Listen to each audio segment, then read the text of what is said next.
All right, y'all. Short and sweet. I'm a little annoyed. I'm a little pissed off. Um,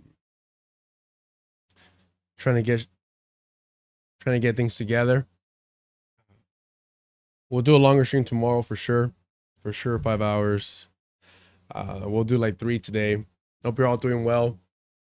Trying to switch some things up and things don't go to plan. So we adapt and we move forward. How we doing in the chat? Thank y'all for being here. David Barnes, sweeter than anything. Appreciate y'all. Little aggravated, so let's get going. Man,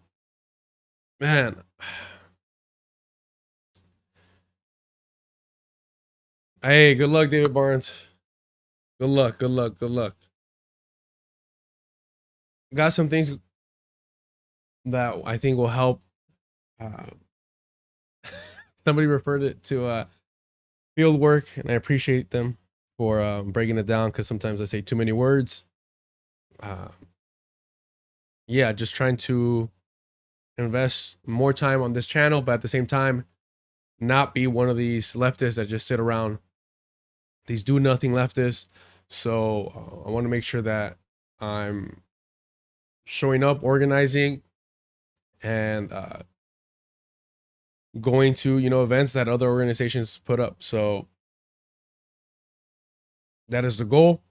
It's going to require me to burn one end of the candle, but supposedly I'm so young, so we'll see how that goes. Should we get right into the debate that we're going to cover? It's about an hour and 30 minutes. I've seen only a part of it. But before we do that, we like to pretend to be a little bit above it and that we like reading and whatnot, allegedly.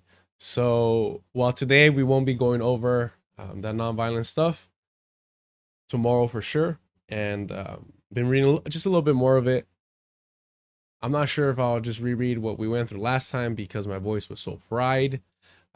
Y'all let me know in the chat tomorrow any thoughts and comments about that. But for now, we'll save the deeper reading for tomorrow. I've been meaning to go over this for quite a while. Sana Saeed, and my apologies if I'm not pronouncing your name correctly, always, has their finger on the pulse, which I appreciate. And I've been meaning to go over this. It came out September 6th. It's already about, 11 days old.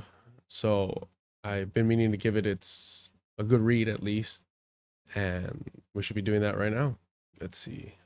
Let me change it up for me and see how it changes for y'all.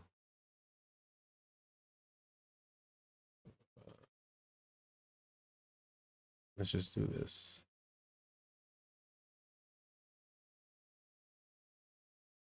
I think this might be better. Awesome. One sec.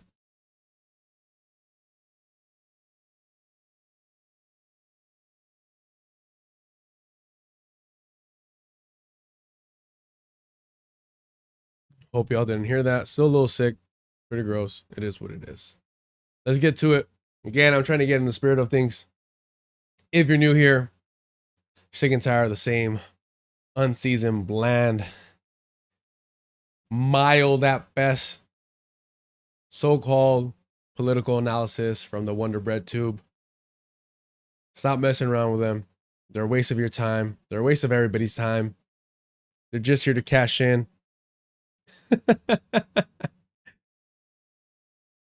We're going to do a little bit more than that here. Just a little bit more. Just a little bit more. Nothing crazy. So if you haven't already, go ahead and subscribe. Hit the like if you're here.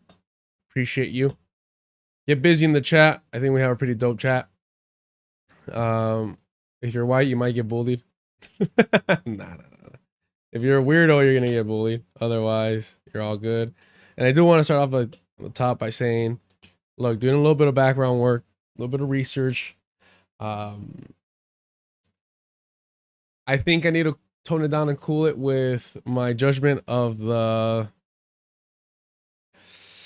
furry community because, yeah, there's a lot of stigma, negativity towards them. And look, to be straight up, like the furry stuff, already weird off the bat, if we're being honest. So I was already put off by that, by the natural biases. But also, I'd seen a lot of kind of weirdo, kind of Nazi, neo-Nazi, white supremacists, furries. Like that's what I seen online mostly, and I'm like, damn, like this is fucking next level shit. And it's funny to see now. We'll get into it a little bit later. Just because you're gay, just because you're trans, just because you're furry, just because you're, I guess, sexually like more liberal, these fools are still white and they're still racist as fuck. So I never in any way had a positive view of the furry community other than, hey, these are consenting adults, whatever it is, what it is. But yeah, like it's been interesting to kind of be like, all right, well, the way that they're being used and targeted, those that aren't the white supremacists, the neo-Nazis, that's a little unfair to them. So I'll say that. I don't know what else to add to that, other than that it is funny to. I mean, I've been saying it from from the jump, and I talk about white feminism and how that's part of white supremacy, and their goal is to align and become equal to white men and be above all of us.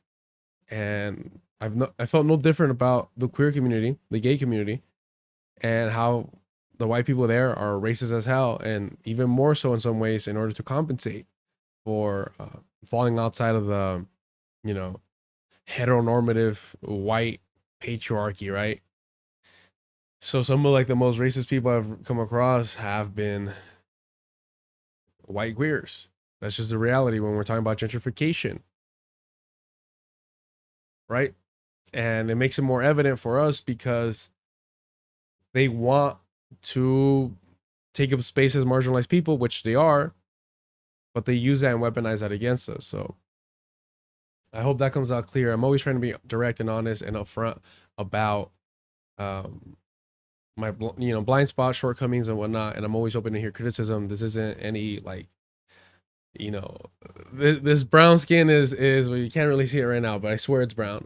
It's adorable. I'm not thin skin at all, so I'm always open to hear any criticism or being pointed to an article or video or something that I should watch that will help in my understanding of a subject that I'm limited to. No, no, we're just starting off over here, Rosa. We'll jump into it, and Mikey makes mistakes. It says, should I mention that I made an edit for the Charlie Kirk footage that pretends it's part of opening of season 2 of Peacemaker? Gee, that is great. Man. But yeah.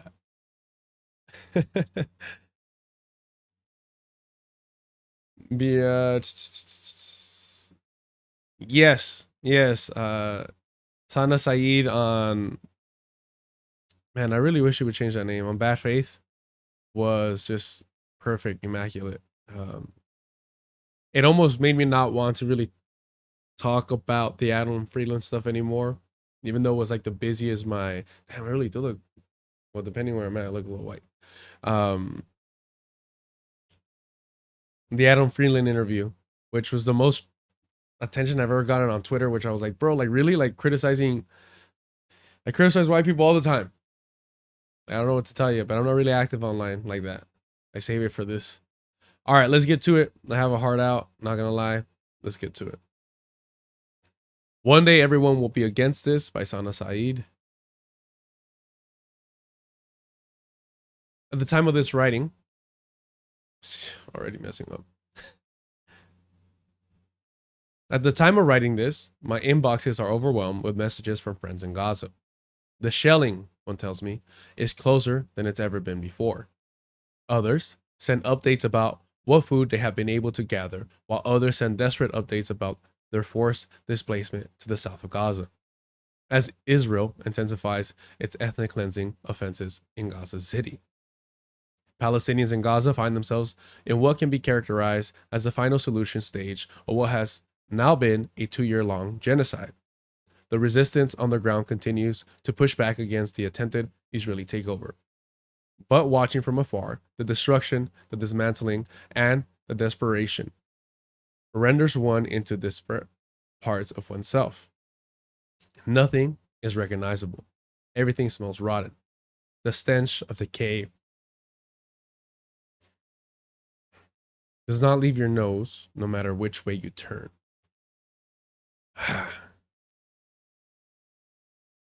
And when you have just amazing writers like Sana Saeed, like Muhammad Al Kurd, the way that they're forced to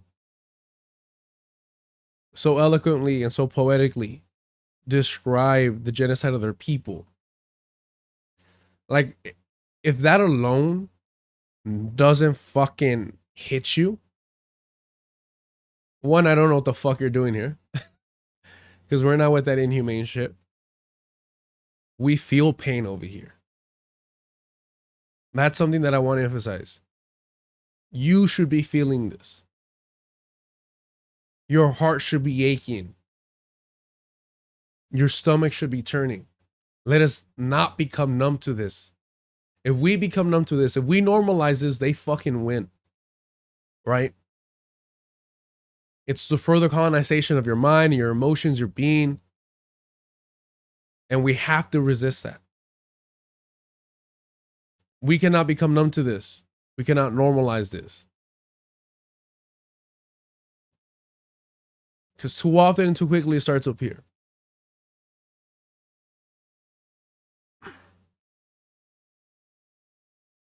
We become witnesses to not just the bloody collapse of a nation, but to the collapse of our own worlds we exist in on a day-to-day basis, intimate and shared. In his fiery book, One Day Everyone Will Always Have Been Against This, journalist Omar El Akkad traces the anatomy of that decay in institutions and ideals of democracy and freedom. He once believed in, but that ended with a slaughter. The slaughter of Palestinians that began in October 2023. The title of the book takes from El Akkad's October 25th, 2023 post on X, in which he wrote, "One day, when it's safe, when there's no personal downside to calling a thing what it is, when it's too late to hold anyone accountable, everyone will have always been against this." And the comparisons to World War II and the Nazi genocide of European Jews, of other marginalized people. One thing that is so frustrating is World War II is upheld because one, it happened to Europeans, but also because the US got to play the hero role. They came in late. In some ways they were, forced into it. In other ways they were, very excited to reap some of the rewards of the fallout of World War II. We saw with the dropping of nuclear weapons in Hiroshima and Nagasaki, they were trying to flex on the world and intimidate the Soviet Union. All these things that were for self-preservation, for self-benefit, for, self-gain.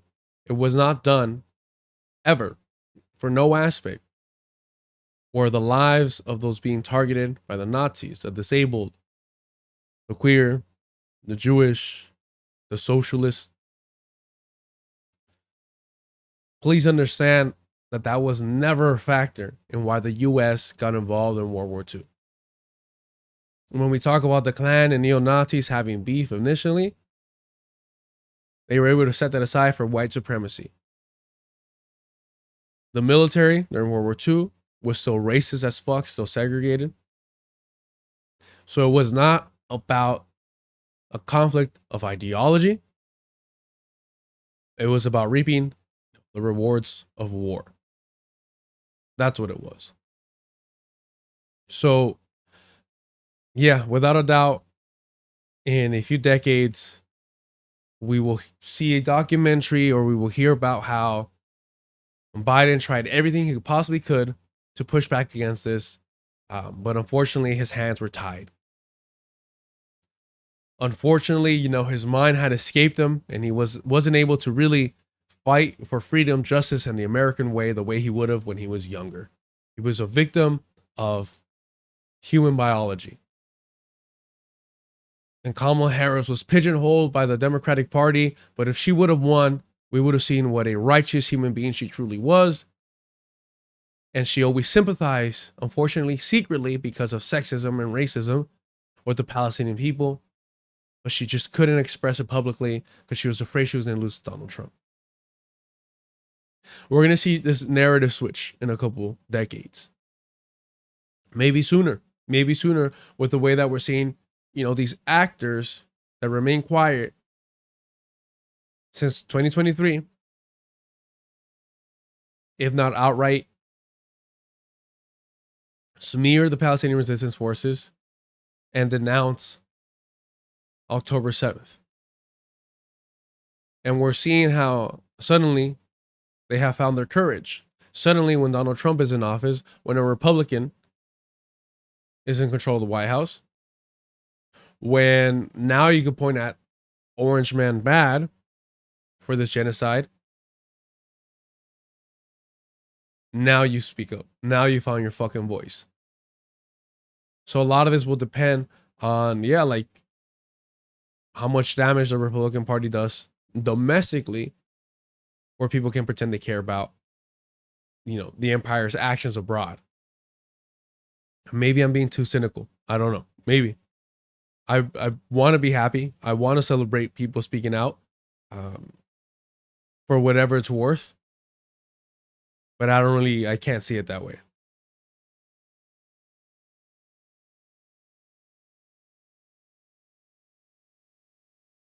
The sentiment is familiar. That to be against evil, after it has come to a punctuated end, is an inability. Many believe that this will happen with the genocide of Palestinians.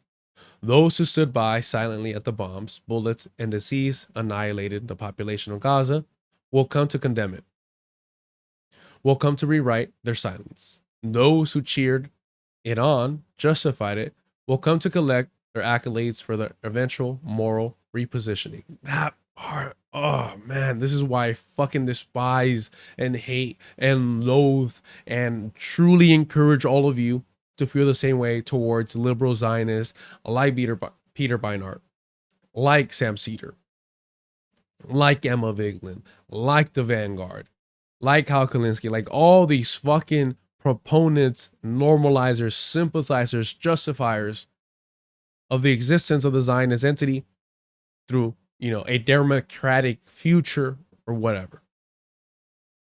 Those that justify settler colonialism because, so many Europeans live there now, what are we going to do? The settler colonial project has been so successful that we have to reward it with its continued existence in one form or another.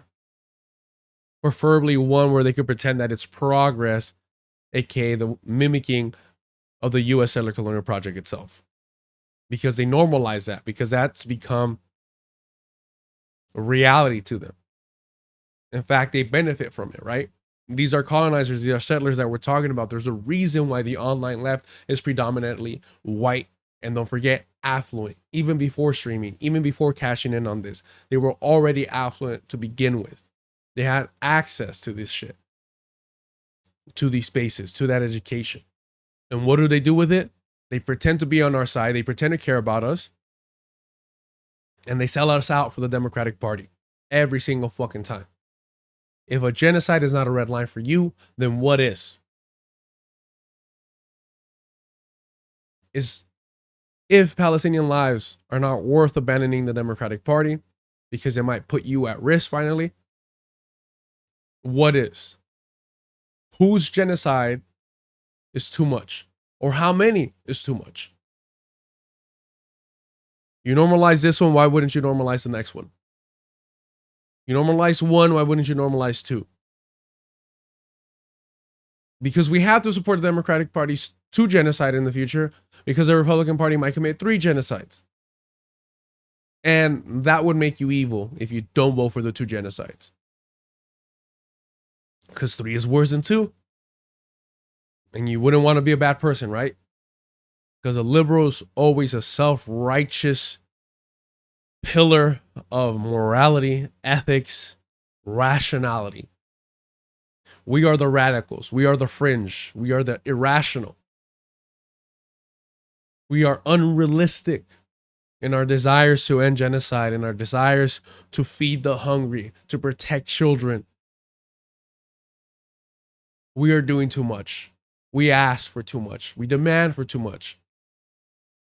We are childlike in our desires. Every single fucking time the same narrative gets spit about us.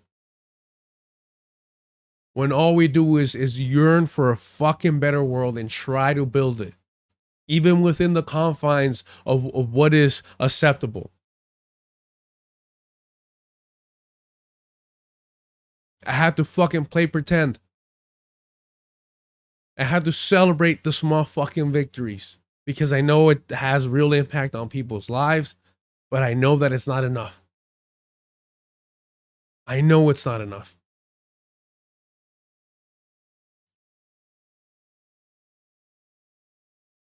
And we're in the fucking belly of the beast, as hard as it is for us and as difficult as things get. We're so comfortable in comparison to the countries that we exploit.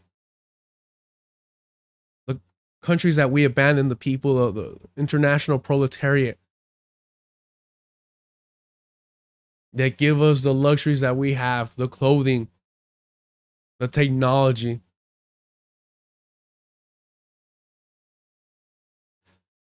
I'm not in a fucking good mood this morning. But these liberal Zionists, the way that they're able to shift the narrative to suddenly, no, yeah, you know, I'm hypercritical of the Zionist entity. Now I'm a little bit more aggressive with my criticism. So you have to accept me as an ally. And you have to listen to me because I'm a Jewish voice. Other Jewish people will listen to me. We went over how John Stewart and Peter Beinart, just like Adam Friedland, centering Jewish feelings and existence and their reality as the majority, the vast majority of Jewish people. The vast majority, essentially every single Jewish institution is Zionist. Even those that are critical of it are not anti-Zionist. And so they try to bastardize. They try to manipulate and smear and muddy the waters on what it means to be anti-Zionist. We've seen Sam Cedar do this. And he's upheld by, large voices like Hassan Piker as a true Jewish ally. But we've seen how he has tried to change the definition of anti-Zionism to mean anti-apartheid. Apartheid is a tool of settler colonialism. Once you rid yourself of it, but not settler colonialism, you end up in the situation that we have with South Africa, where the European colonizers still maintain control of everything that matters. Resources, land, with the fucking companies, the infrastructure, they still control it all. Oh, but now you could date whoever you want. Now we can all vote. Because it doesn't fucking matter, right?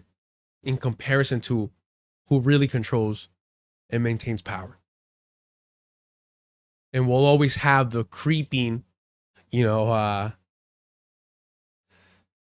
traitors of the working class, those that align with whiteness, waiting at the wings to once again rise up. The South will rise up. The Afrikaners will rise up, waiting not so patiently with violence in their mind to inflict damage to once again put us in our fucking place, which is beneath them, because they might be poor, they might be working class, hell, they even might be middle class, but at least they're not black, at least they're not brown, at least they're not Asian, at least they're not X, lo que quieras. At least they're not you. And so they can unite in their whiteness. Their children might get fucking diseases because they're anti-vaxxers. Their children might go hungry because they can't find fucking work. But you can't blame white God, and you can't blame his vessels, his millionaire vessels on earth. You gotta point at the people that suffer more than you, because it's easier.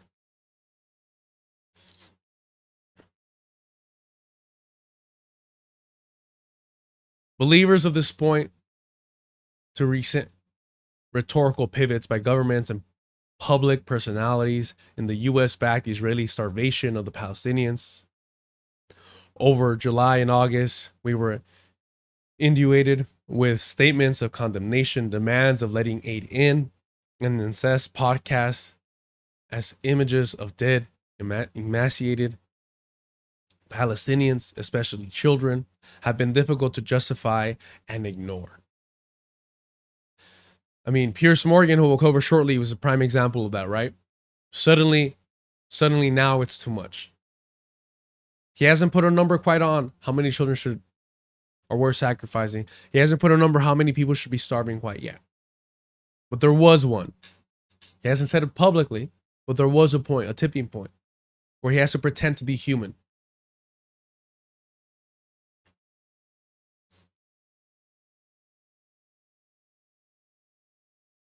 Since then, a quiet has set in. And in that quiet is the loud, resounding truth that no, not everyone will have or even pretend to have moral clarity on Gaza. This is because Gaza reveals a primary contradiction. It unearths the foundational lie of our current world order and its governing morality.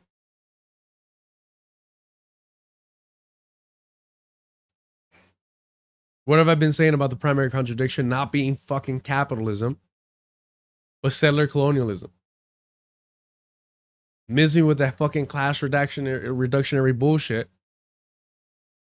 Because even under socialism or democratic socialism, they're still going to be racist as fuck.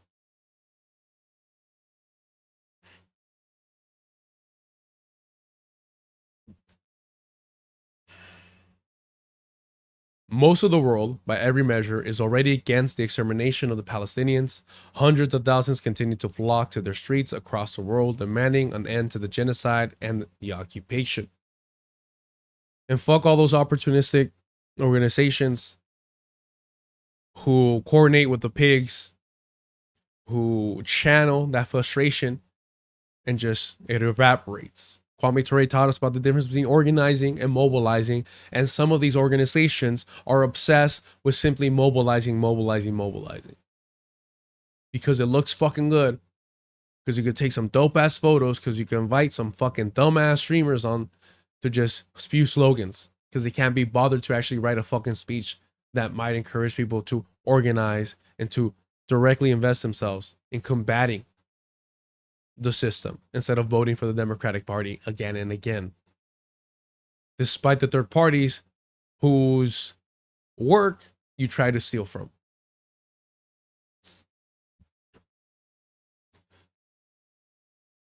The overwhelming majority of the world's governments support an immediate ceasefire. Many major US academic groups have come out to condemn the Israeli campaign. Over 250 media outlets across 17 countries staged a front page protest of Israel's targeting and massacring of Palestinian journalists. Major human rights groups have called what is happening to the Palestinians a genocide, and the biggest academic association of genocide scholars just passed a resolution coming to the same conclusion. These examples are, of course, a drop in a bucket showing just how much of a moral consensus there already is on what is happening to the Palestinians. There isn't a blindness to the horrors that have been live streamed to us every single day for 2 years. And so this idea that all evil eventually becomes undeniable, that every genocide or slaughter eventually reaches the point where we all nod in agreement that yes, That was wrong. Yes, we were against it. Becomes a sort of comfortable blanket. If you wait long enough, everyone will suddenly have grown a conscience and they will become better human beings that we should be aligning with, that we should forgive, that we should accept into our coalition. Fuck that. We must mark these fucking people for the rest of their lives as genocide normalizers. We must mark these fucking people for the rest of their lives as justifying settler colonialism and its unavoidable conclusion, which is the genocide, the extermination, the ethnic and cultural cleansing of the indigenous population. That is what settler colonialism always requires. At what pace and in what time frame may differ, but it's still the conclusion. It is a prerequisite.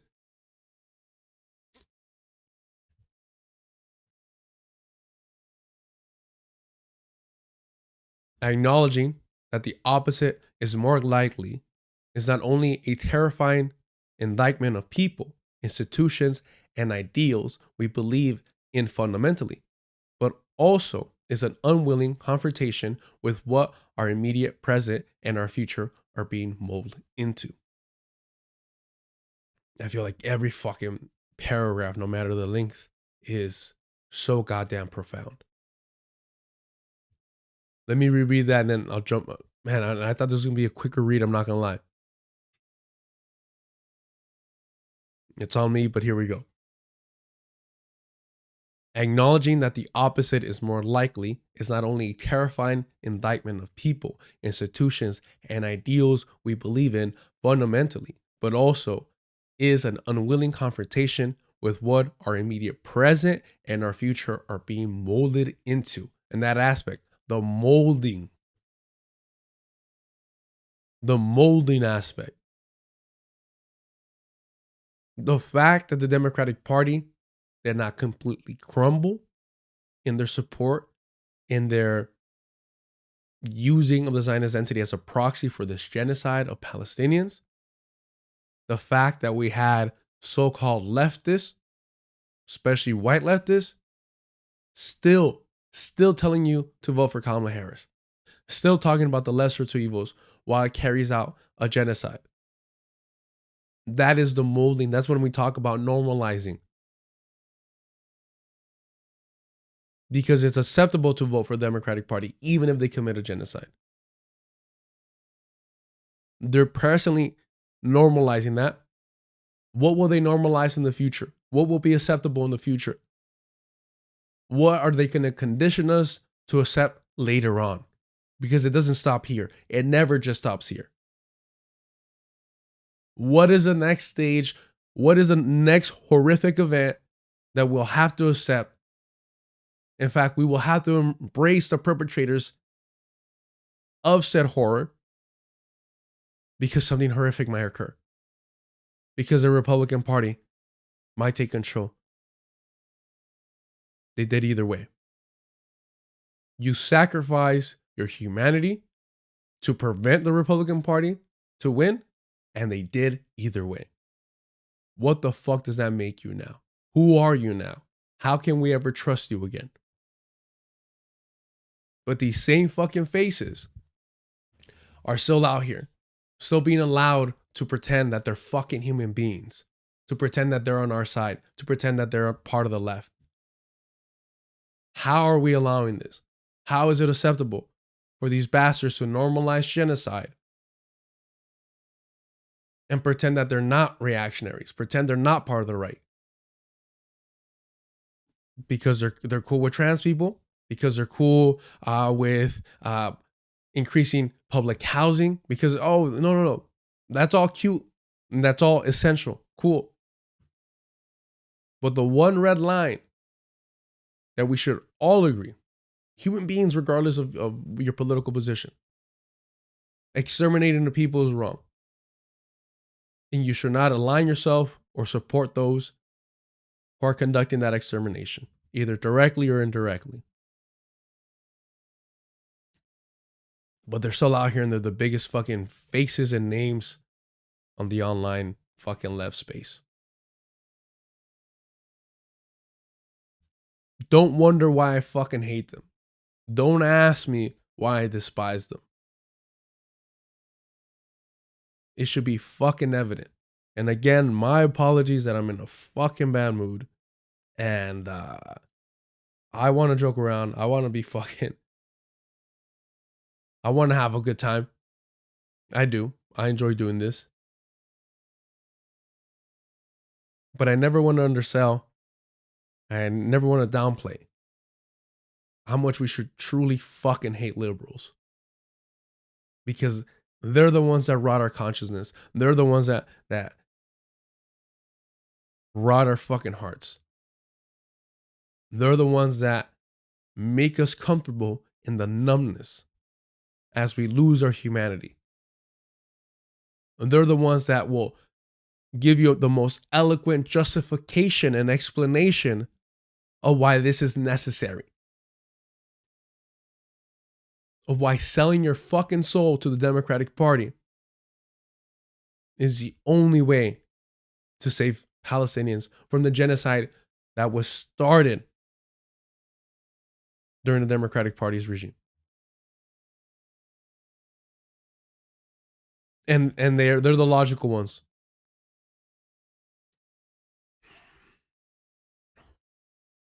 They're the rational ones. There are fucking intellectuals.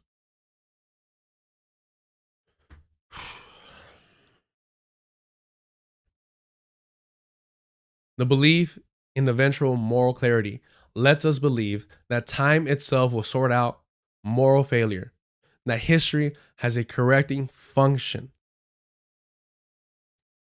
But Gaza is not Rwanda. It is not Srebrenica.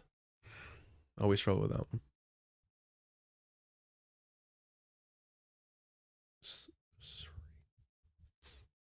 I need to know how to pronounce that properly.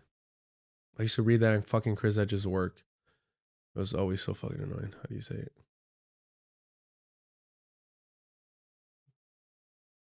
Yeah. Srebrenica. Srebrenica. You have to say it.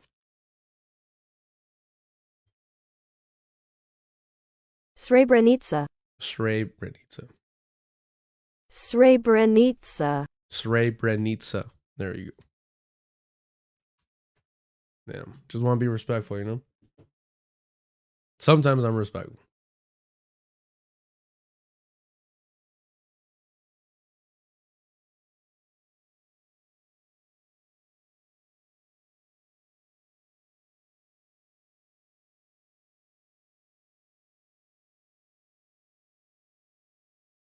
All right. Where are we? 1, 2, 1, 2. Here we go.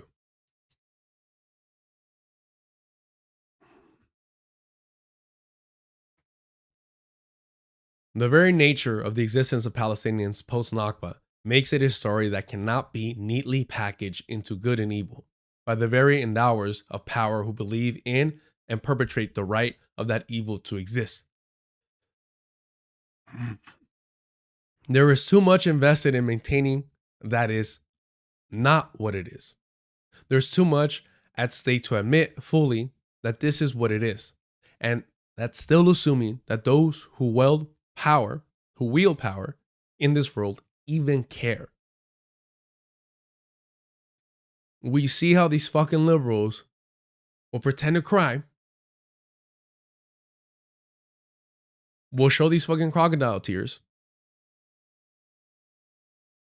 and turn right around and tell you why you must vote for the Democratic Party.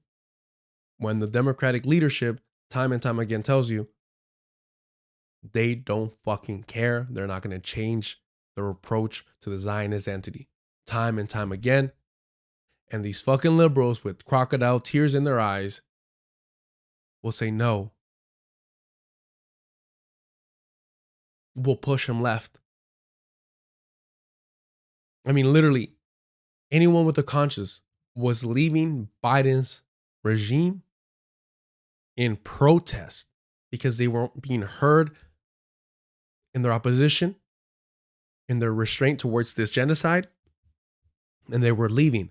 So if everyone that has a conscience is leaving his administration, his regime, and he's running for re-election, what makes you believe that in the second term, when he has even less to lose, that he would have changed anything? Anything besides symbolic fucking olive branches or restraint.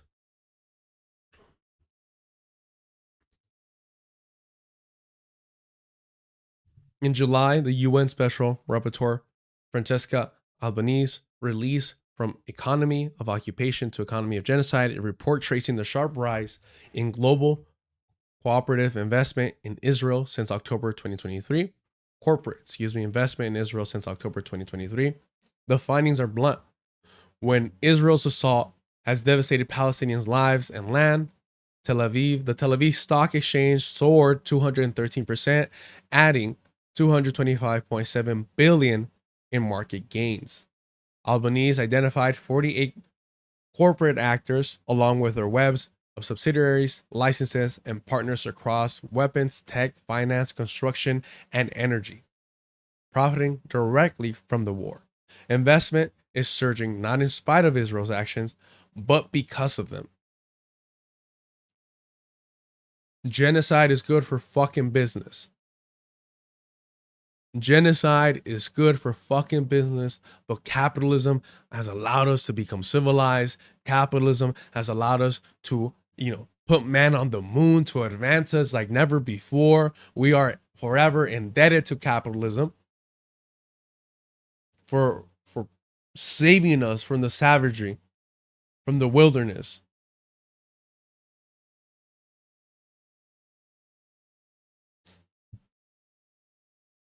It's a fucking death cult. And nowhere is this more visible than in the boom in Israeli drones, cybersecurity, and AI. American tech companies have poured money in precisely because of how these tools have been field tested on Palestinians, especially in Gaza. This genocide is proof of concept. This genocide is proof of concept for this fucking death technology that they all aspire to obtain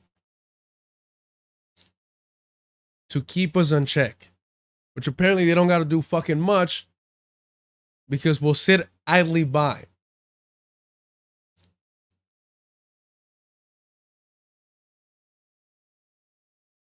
As journalist Anthony Lowenstein argues in the Palestinian Laboratory, this is not new.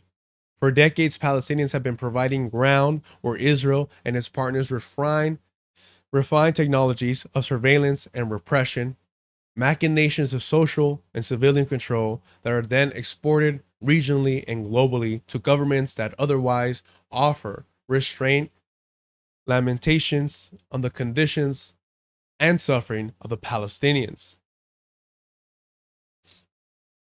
Yeah, it's easy and it's cheap and it's convenient to say, oh, who are we, the US, those within the belly of the beast, to criticize, let's say, China or other countries that somehow have gained the infamy, the notoriety to oppose the US, but still align with the Zionist entity. Mexico using Israeli technology for repression, but we have to ignore that. Because Claudia is doing great fucking work. Sheinbaum is doing great fucking work, so we got to ignore that shit. We got to downplay it. We can't be critical of China. We can't be critical of China and their economic ties to the Zionist entity, because that'd be hypocritical of us. Meanwhile, fucking Maduro is over here talking about the 12 tribes and damning the Zionist entity. We got our criticism of him too, but holy fuck, there's levels to this shit. Let's be honest.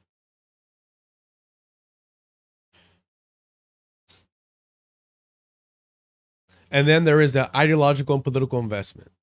How could the United States, the leading perpetrator of the genocide of Palestinians and regional destabilization, ever come to recognize its own crimes when it has yet to do, even in a modicum of the same for the indigenous peoples it annihilated to build itself?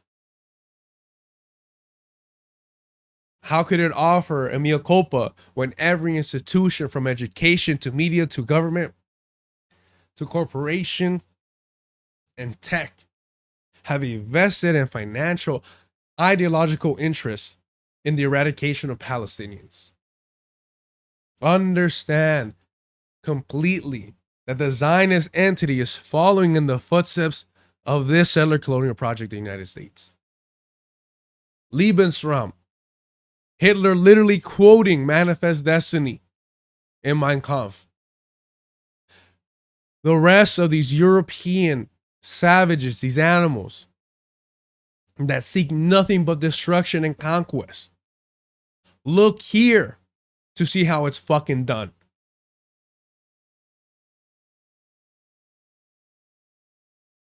And we've normalized this shit. We say vote fucking harder, vote better, vote ethically.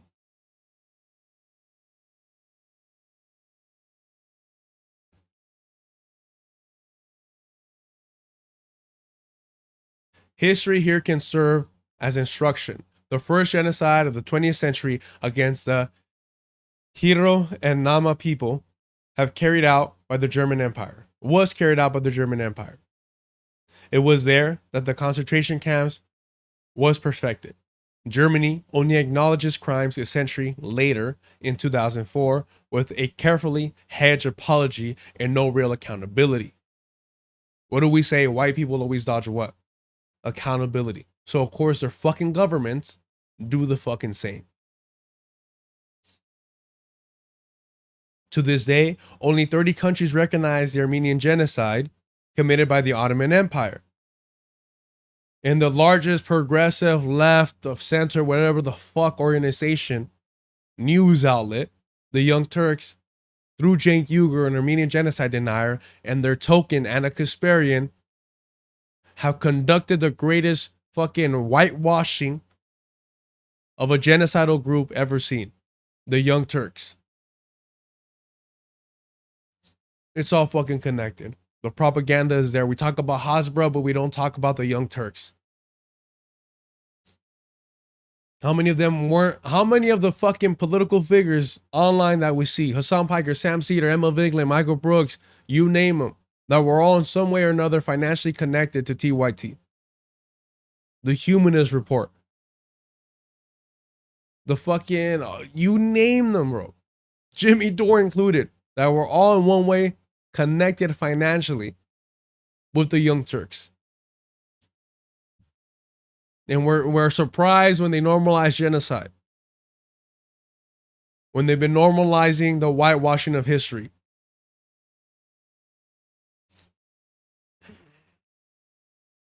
And this list is long. Entire nations have faced expulsions and exterminations, their memory buried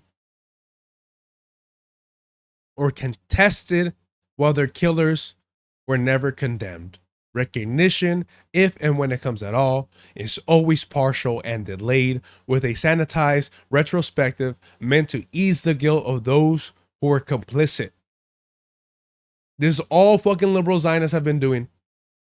This is all liberal Zionists have been doing.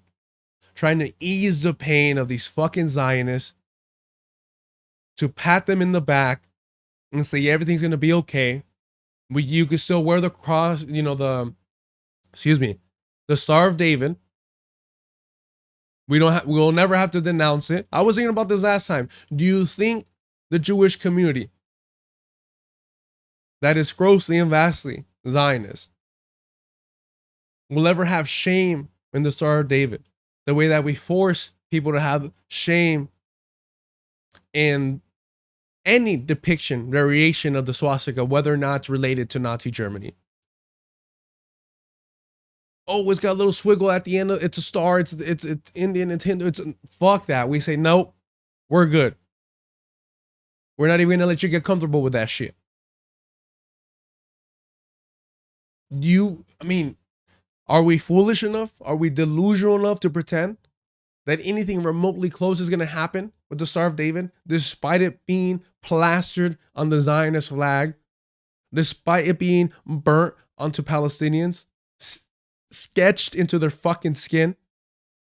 Do we have any semblance of irrational delusion to allow us to believe that the Star of David will be viewed just as an evil symbol of death and destruction as the swastika?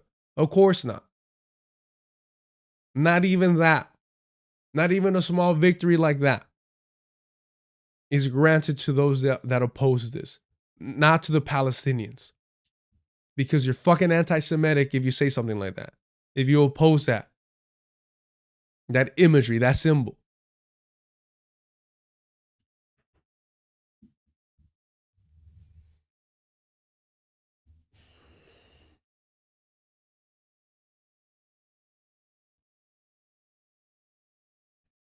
The Holocaust may be the standard of that which will we all universally condemn and compare to, but it is exceptional in that by design. And I don't even think it was that until the Zionist project really got and started to co-opt the Holocaust. Again, we say fuck Norm Finkelstein. Norm Finkelstein is perfect example of a white savior. He hates Palestinians when they overshadow him, when they have the fucking spotlight and it's not him speaking on their behalf.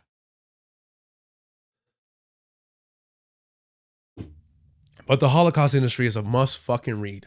The Holocaust industry is a must fucking read. It even helps you understand how the fucking Zionist entity is anti-Semitic. Not that that should be the focus, but it's a great fucking read. It's essential reading. It really is. It pains me to say that. It fucking does. I'm petty as hell. I despise how this man is glorified and excused for his fucking reactionary and backwards takes. But it is his cowardness. It is his white savior hatred towards Palestinians that I despise the most.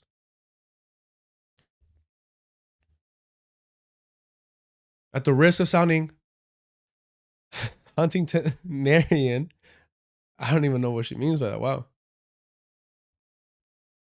Huntingtonian, excuse me. I was thinking Huntington Beach, I'm not gonna lie.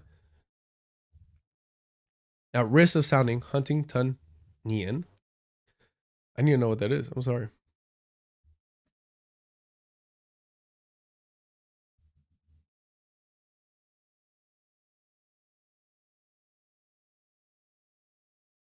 Oh, okay.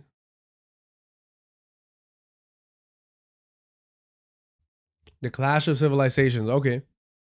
A theory in which, well, this is the AI. Yeah. Hmm.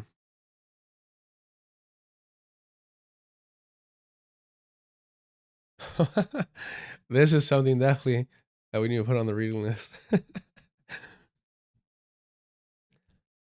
A thesis that people's cultural and religious identities will be the primary source of conflict in the post-Cold War world. The American political scientist Samuel P. Huntington argued that future wars would be fought not between countries, but between cultures.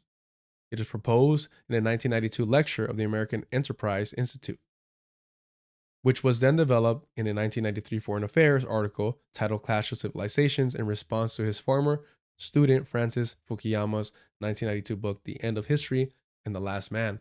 Huntington later expanded this thesis in a 1996 book, The Clash of Civilizations and the Remaking of the World Order. The phrase itself was earlier used by Albert Camus in 1946. Interesting.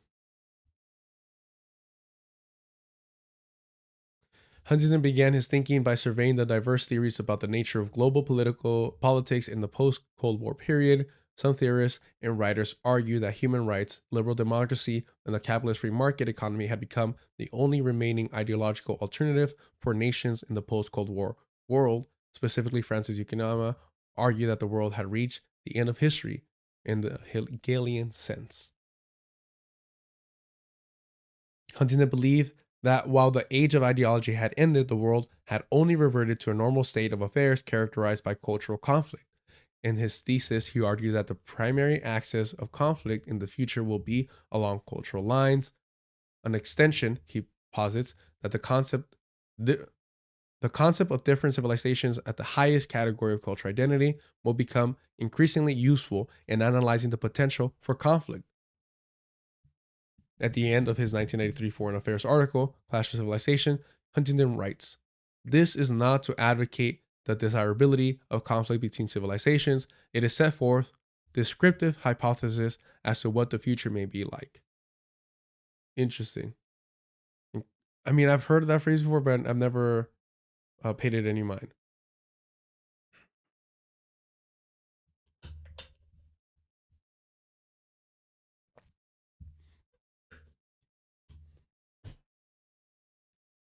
There is a core civilizational logic that sustains Zionism beyond Israel. Erasure is recast as survival, dispossession as self defense. In this framework, the genocide in Gaza is not an aberration, but it is a logical outcome. It is not unspeakable, but necessary, even if sometimes tragic and crossing a line. I mean, what did Bernie Sanders' former lover said, Golda Meir? We'll never forgive the Palestinians for making us kill their children.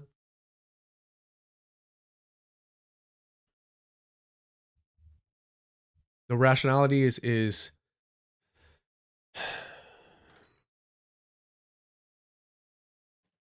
I mean, when they were talking about, well, we're doing it for civilization.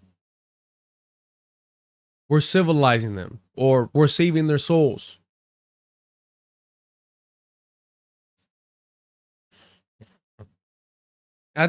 Sometimes I wish they were just fucking honest.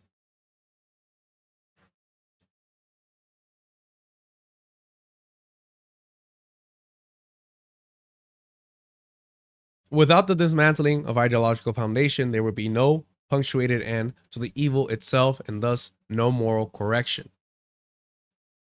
And that's why the repression is layered so aggressively, propaganda disguised as journalism, algorithmic suppression, the shadow ban of Palestinian voices, governments criminalizing protests, schools and workplace punishing dissent while protecting those who cheer extermination.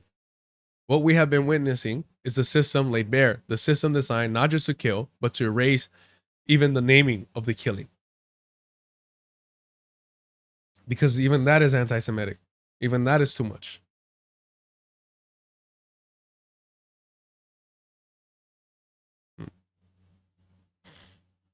Give me 1 second.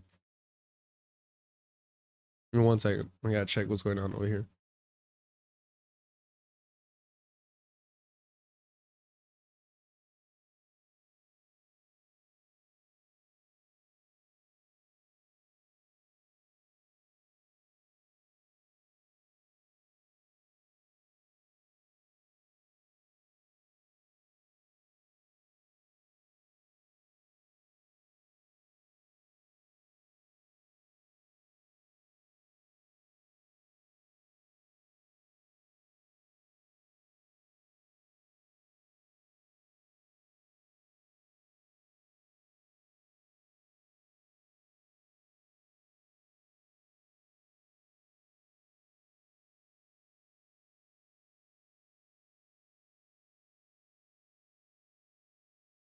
I was just complaining about the barking outside.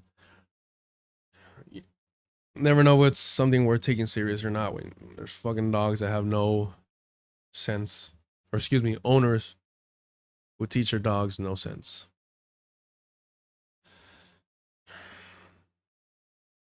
If moral clarity does come, it will not be against the system that carried out the extermination. It will be against the images, the photographs of starving children, the bodies pulled from rubble, tragedies easy to lament once the killing has moved out of view.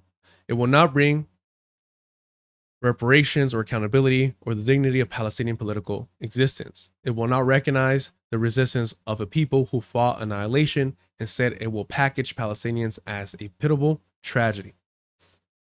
Stripped of politics and struggle. Excuse me.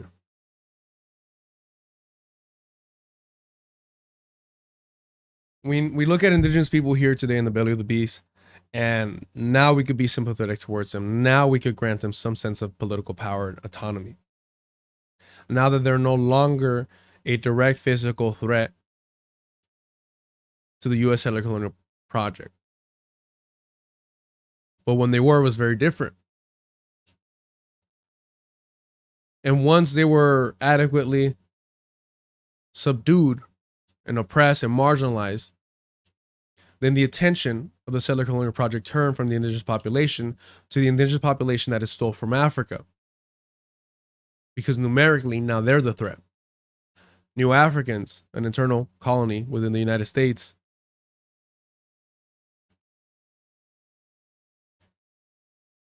has in some ways avoided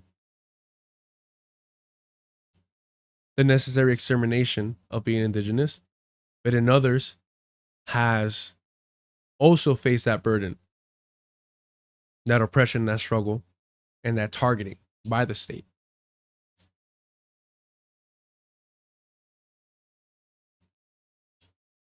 Not to mention the so-called civilized indigenous tribes who partook in the enslavement of Africans.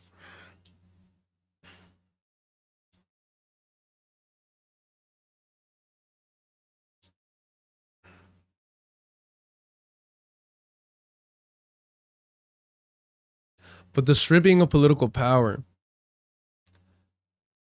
the stripping of the reality of armed resistance, like liberals are the ones that carry this flag to the forefront. Because liberals will acknowledge history, the atrocities committed towards them.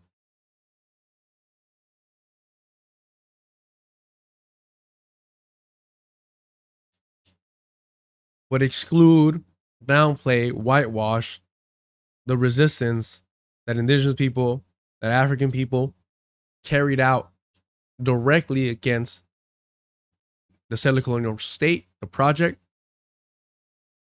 and those that made it up.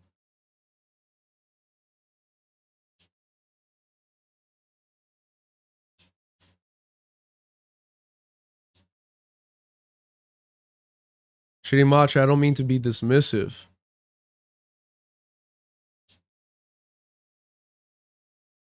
And I'm not saying that the potential isn't there. What I'm saying is, for example, the Charlie Kirk thing, immediately I assumed, and I thought that most people on the left, I'm not talking about fucking white rat libs, most people on the left assumed that the perpetrator was also a reactionary. I didn't think it was going to be some fucking lefty. It was more likely for it to be some fucking Mossad conspiracy theory. That fucking Cal Kalinske, the white women, and I don't even know the name of the show, like Fed Up, I don't know what the fuck it's called, are pushing than it being a leftist.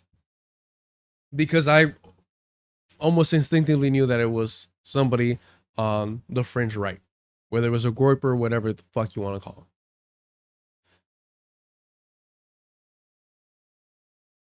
How long down that list would you have to get to say, oh, it was an indigenous person resisting this white Christian nationalist propagandist? How long down the list of possible suspects would you need to go before you think of an indigenous resistance group, armed resistance groups, before you think that they took the shot? Do you think the state could push that narrative the way that they so desperately try to push a narrative that it was a leftist, that it was a trans person? That's what I'm referring to as a threat. Whether we like it or not, the fringe right has been, at least for the last few decades, the biggest threat to quote unquote national security. And they try to downplay that shit. because it's a cannibal. It's a cannibal. This shit's a cannibalistic.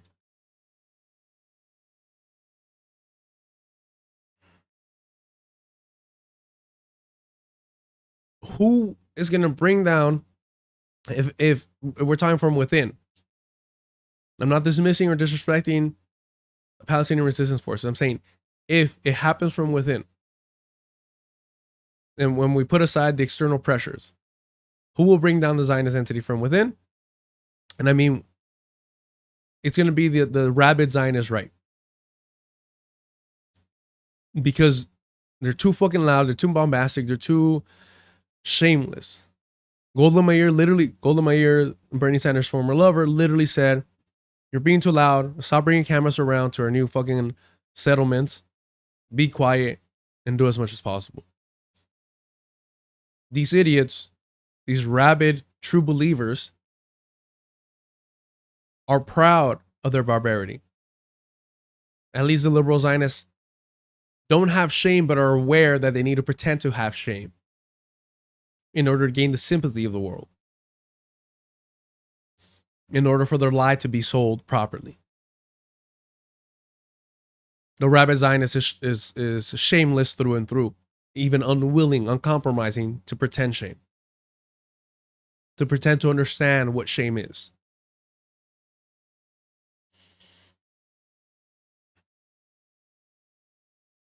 And we're seeing the Zionist entity has never been in a worse state in terms of as its global standing, right? Sure, as we were reading, a lot of it is just performative, but nonetheless, if it would have been Bernie Sanders who would have been the prime minister, a possibility of the Zionist project, he would not have handled it in the exact same PR way. He would not have exposed the atrocities in the same manner or bragged about them as Benjamin Netanyahu and his regime.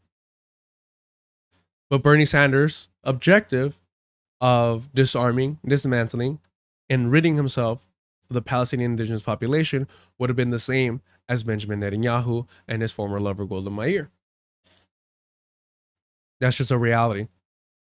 That is the requirement of settler colonialism. The Twitch chat, Redmond Berry, 1975. Camus. That's right. I always say, like, it's Camus. You're right. Keeping the Twitch chat alive. Thank you. I know I haven't been very responsive to the chat on YouTube today. My apologies. I'm like 80% back to my full health, but I'm so a little grumpy that I haven't been getting the sleep I wanted because I ran out of NyQuil because I was drinking it like it was fucking Dayquil. All right. We're about wrapping this up right here.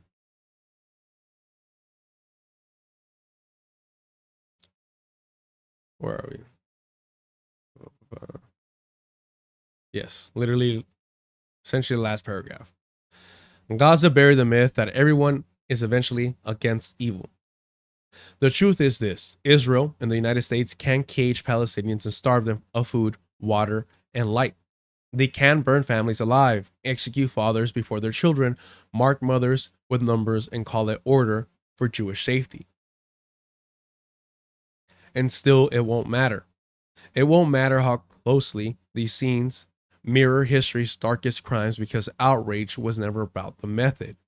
And so Gaza will not be remembered as a place where the world finally stood hand in hand and turned against unfathomable evil, but rather the place where the world chose to let it reign.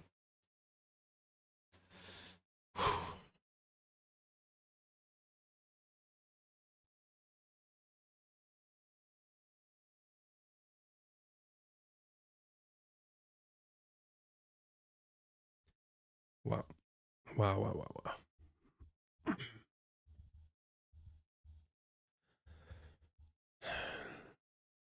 Sana Saeed is absolutely masterful in her writing, in her description of reality, and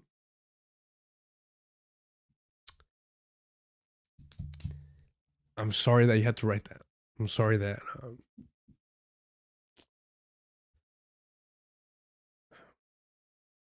I'm sorry that the responsibility of speaking truth, um,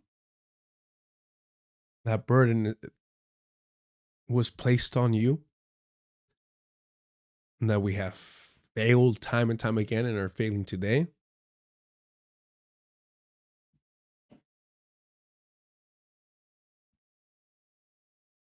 And that we're too fucking unorganized and being misled by opportunists, by Zionist normalizers to do anything significant to bring this to an end. I'm not fucking Noah Samson calling for direct action when I'm not engaging in it. What I'm saying is, organizationally, we're not even fucking there to do something that would even fucking matter outside of adventurism.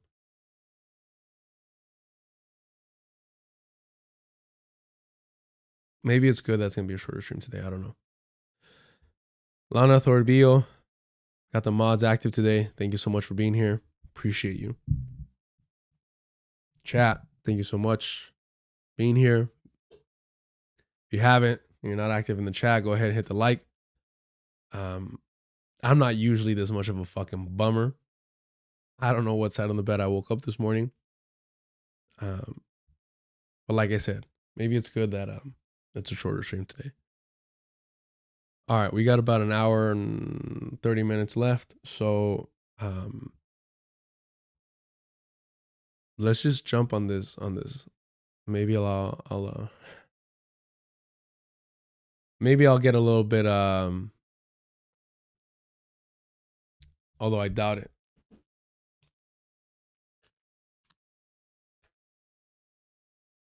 Better spirits. You know what's super frustrating is, and I've been very honest and upfront about this, is I used to tell people on the left, hey, check out Destiny, watch his work. Not because I agree with him in any regard, but because I think he presents and argues the liberal position, the center right position better than anyone. Knew he was a weirdo, but it wasn't until it was revealed that he was a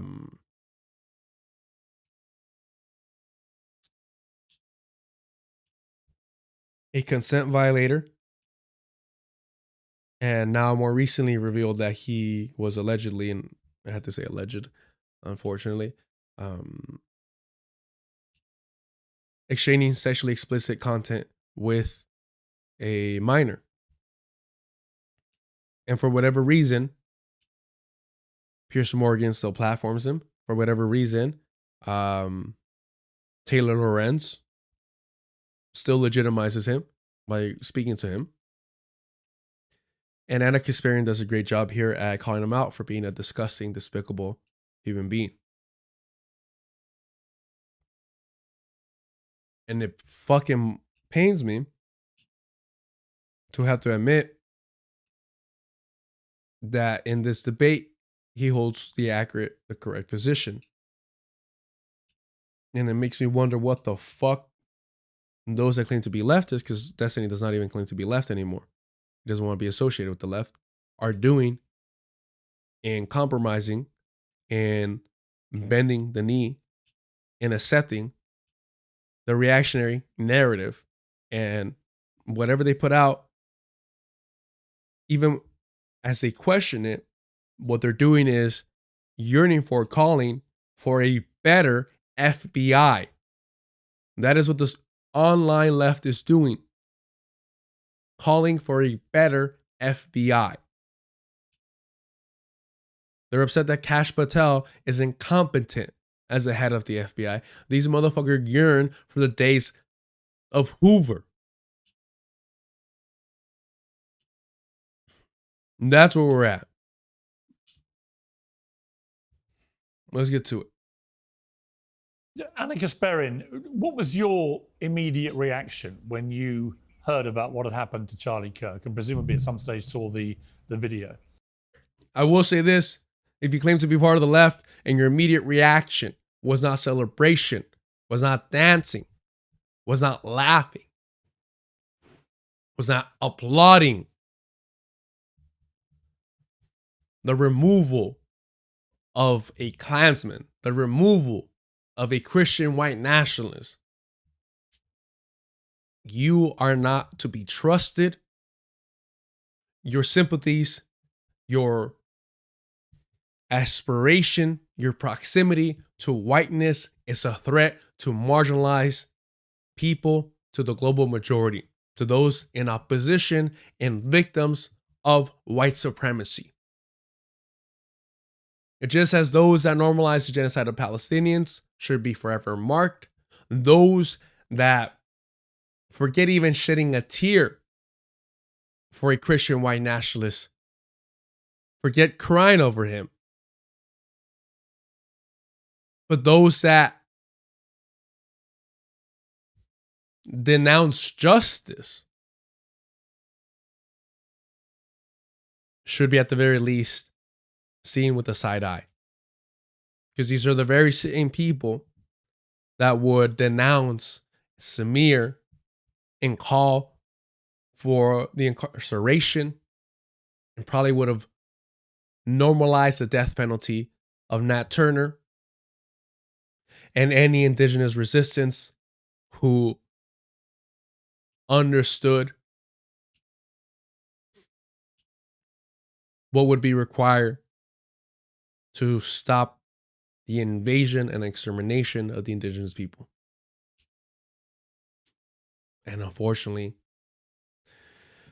I have to be vague.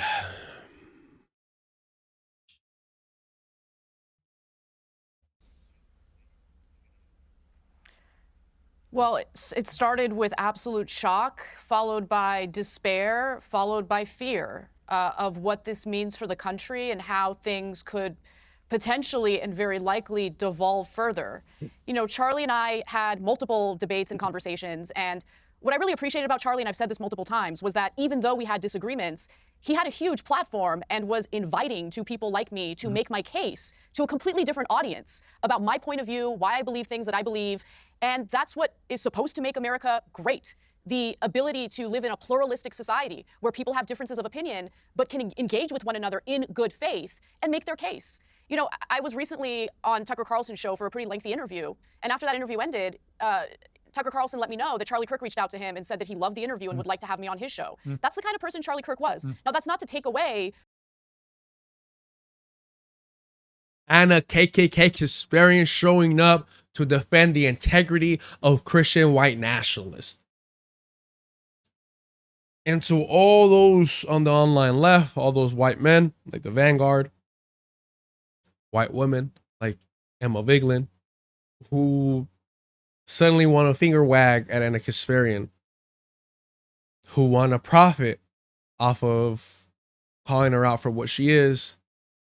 Why weren't you calling her out when she was being a token, when she was aiding and abetting the whitewashing of the genocide of her very own people, when she decided to work for a Turkish Armenian genocide denier in Cenk Uygur, who named the network the Young Turks after the group that started the fucking genocide of her very own people? Ask yourself why Anna Kasparian, the most famous, definitely politically, the most famous Armenian woman, is not celebrated in the Armenian community.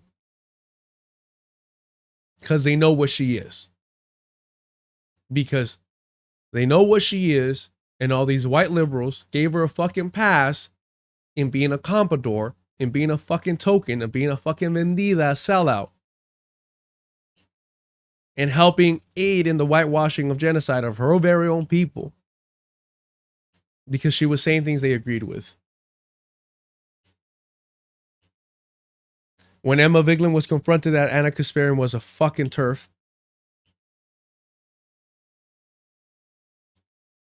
that she was transphobic, Emma Vigeland, Sam Cedar, the whole crew over there pushed back and tried to ignore it and downplay it as much as possible.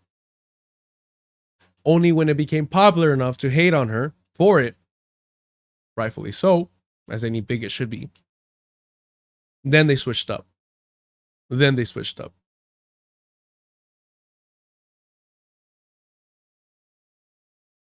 Literally, Lana, he was a good person because he put me on his show. Yeah. Because he's willing to have the conversation. He's willing to have the dialogue.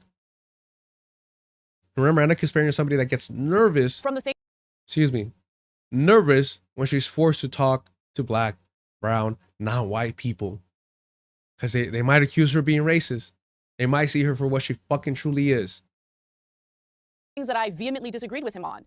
But engaging in violence is an act of cowardice. It's what losers do. It's what people who are unable to articulate their arguments effectively resort to. That's my take on what happened to Charlie Kirk. And I have to say, the video. I mean, I think this is probably why she's anti-communist. Because Anna Kasparian's like, what the communists did to the Third Reich, it's unforgivable. They're cowards. Video of him getting killed was one of the most disgusting, horrific things I've seen, and I can't get that image out of my mind. It's seared in my mind. She should have seen me reenacted then. I think I did a fairly great job at being honest and representing the spirit of that event. The thing is, it's like, yeah, I want to be very clear. I absolutely denounce what happened to Charlie Kirk. I want to be clear about that. I denounce it. I never want to see white on white violence. I never want to see reactionary on reactionary violence. It's heartbreaking when that happens. It's like seeing a family fight. You don't want to see that. You don't want to see that. It's hard. It's like, where are the parents? Like, what's going on with this community? It's tragic, really. It's like we need to help these people because they're cannibalizing themselves. They're lost in the wilderness. They don't know how to grow their own food, their own substance, and we need to aid and abet them. We need to relocate them and provide, concentrated housing for them to learn how to be civilized. That is my hope and desires for the white community. That somehow we may teach them how to be rational, logical, civilized human beings. And I'm willing to support any bill and political push for their own safety, because we need to protect them from themselves. That's what people aren't realizing here, and I need to express this with the utmost heartfelt, genuine honesty, is that what we need to do as the global majority is protect white people from themselves. So I'm thinking about starting a fund, stop white on white violence, just because I'm sick and tired of seeing them hurt themselves. If somebody were to continuously be biting their fingers, you would eventually, put some gloves on them, or maybe like a mouthpiece or something. And we need to find a government institution to do that for all this white on white violence. It's tragic. I'm at a loss for words. I've cried on stream before for Charlie Kirk, so I can never be accused of spreading hate or being unsympathetic to such a pillar of the white community, an example of white masculinity. So please, again, hashtag stop white hate. Stop white on white crime. It's destroying this nation, and it's what's holding us back from the utopia that was promised to us by our founding fathers. And we don't want to fail them. We don't want to fail George W. Bush. We don't want to fail those that came to civilize. So if you want to help me in aiding the white community, and I don't know, I'm thinking about their fathers are misleading them. So, we got to step up. you know, we cannot be the stepdads. We got to be the dads that step up for the white community. So if you want to be the dad that steps up for a white child, go ahead and send super chats and send a super chat so that, you know, people can know that you care about the white community.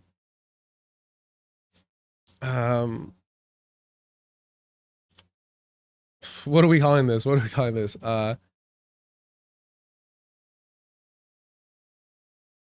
Step up for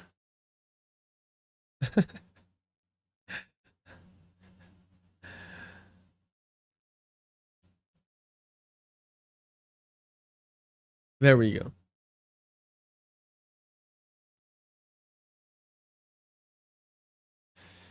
Thank you, Really Tired, for the super chat. Stop white hate. So anyone that ever wants to check in on my streams understands that we don't spread hate around here. We spread love. But more importantly, we support white love. Brothers and sisters. That's what we do here.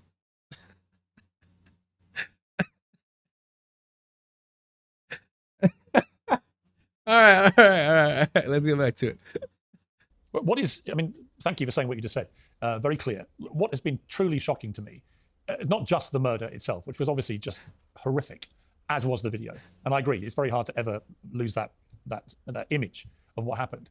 But the reaction from young people in particular. Now when you got that shit on repeat, I don't know about you, but I close my eyes when I see that image. It's haunting me. I toss and turn in bed, unable to sleep, mainly because I continue to hit the replay button.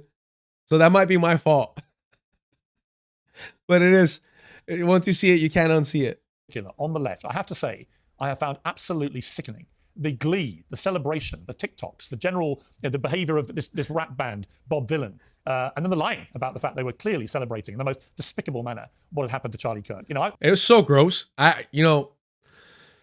The things I've seen online of people celebrate, disgusting. I saw this fucking beaner get up, get out of his seat, and reenact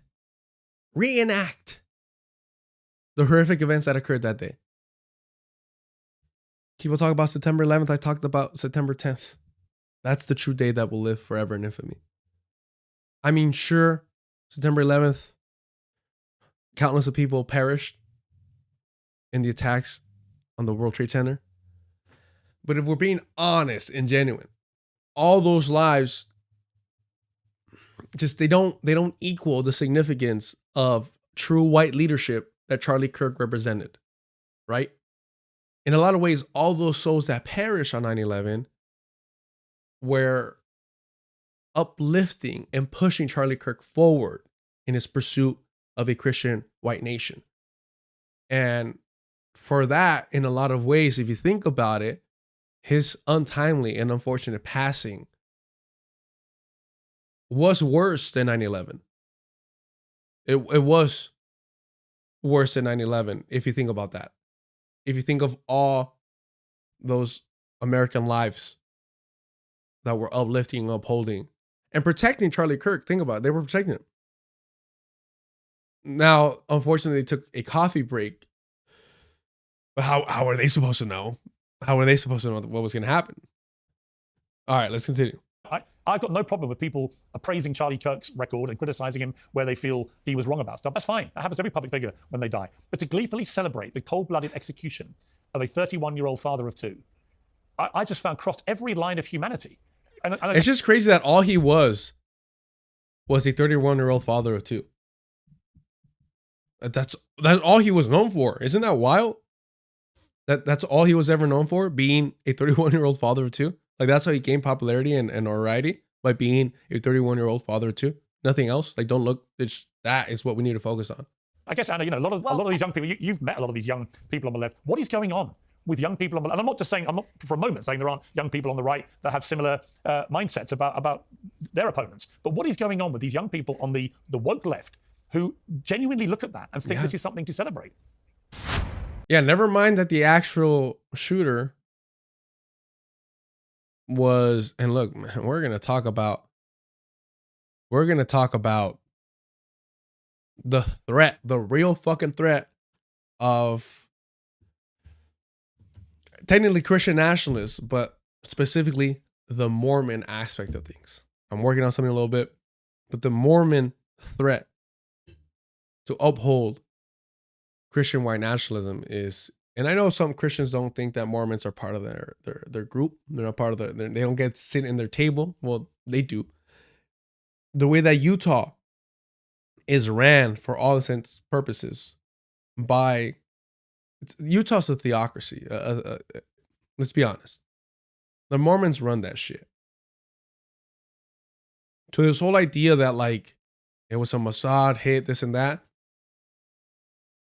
Not of the Mormons. Without the Mormon approval, it's not going to happen. So that's a conversation that we need to have, is the fact that Mormons believe that this right here, talking about settler colonialism, is the promised land. Zion.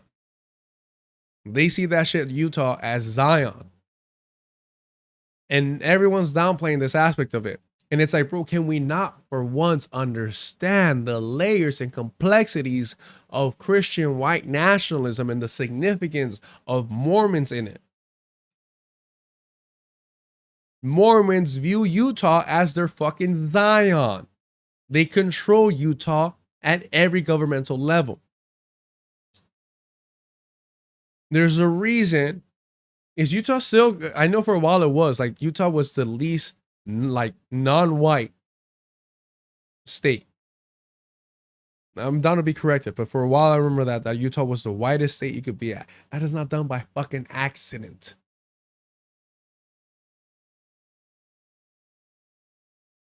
That aspect of it is downplayed grossly. Well, I'm going to answer the question, but let me just note that there are different factions on the left. And I think the way that this is kind of being discussed in a way that just kind of generalizes everyone on the left is kind of unfair.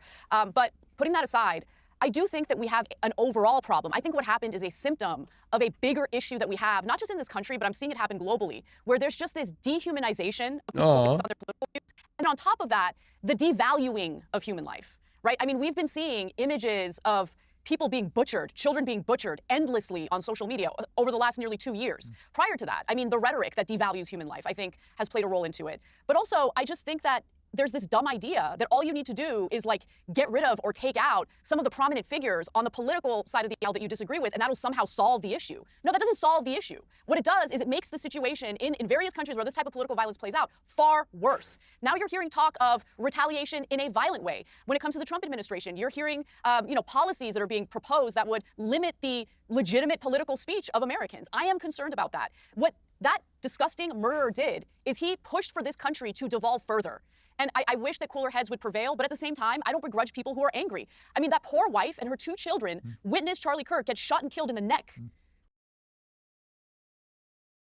Another aspect that isn't talked about is, again, when we talk about white feminism, that's Charlie Kirk's wife. That is the epitome of white feminism.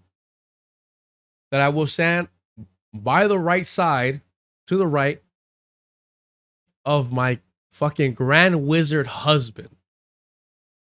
And if something were to happen to him, unfortunately, because we have to be sympathetic and humanize grand wizards, or else we're just as bad as them,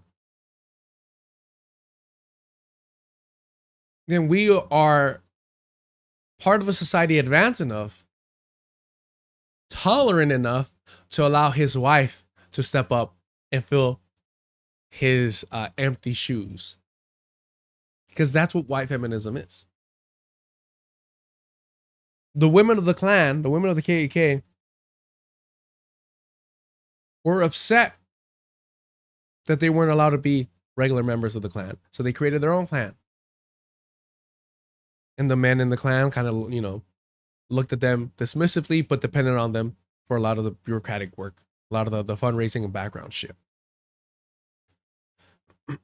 While they're out being boys, boys will be boys. So this aspect of white feminism, of white women's allegiance to white supremacy, as Anna Kasparian is presenting here, again downplayed. Again, it's downplayed. She is heartbroken that Charlie Kirk is no longer around to advocate and push forth Christian white nationalism on the political stage. That he's no longer indoctrinating white children to pursue whiteness, to pursue Christian white nationalism. That's what she's heartbroken over. And she sees it upon herself to continue his mission. But we're supposed to be sympathetic towards her. Just white women go through too much. White women go through too much. And I take a sip, a drink, a toast, if you will, to their hardship. I will never understand the suffering of white women. And neither will use chat, so show some respect. A moment of silence. There it was. I don't begrudge her at all for being furious. I can't even imagine where my headspace would be at right now if that happened to my husband. Right.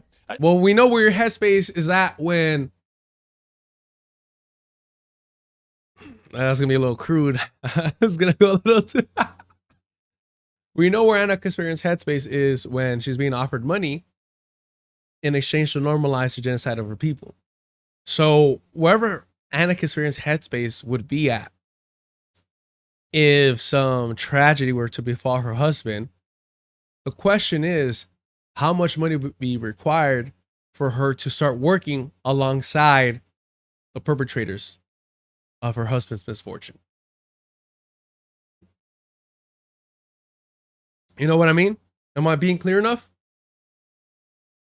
If someone were to do something to Anna Kasparian's husband, she would be heartbroken until and depending on the price, on the paycheck, on the zeros and the commas on the paycheck. Then it might be a little bit different for Anna Kasparian.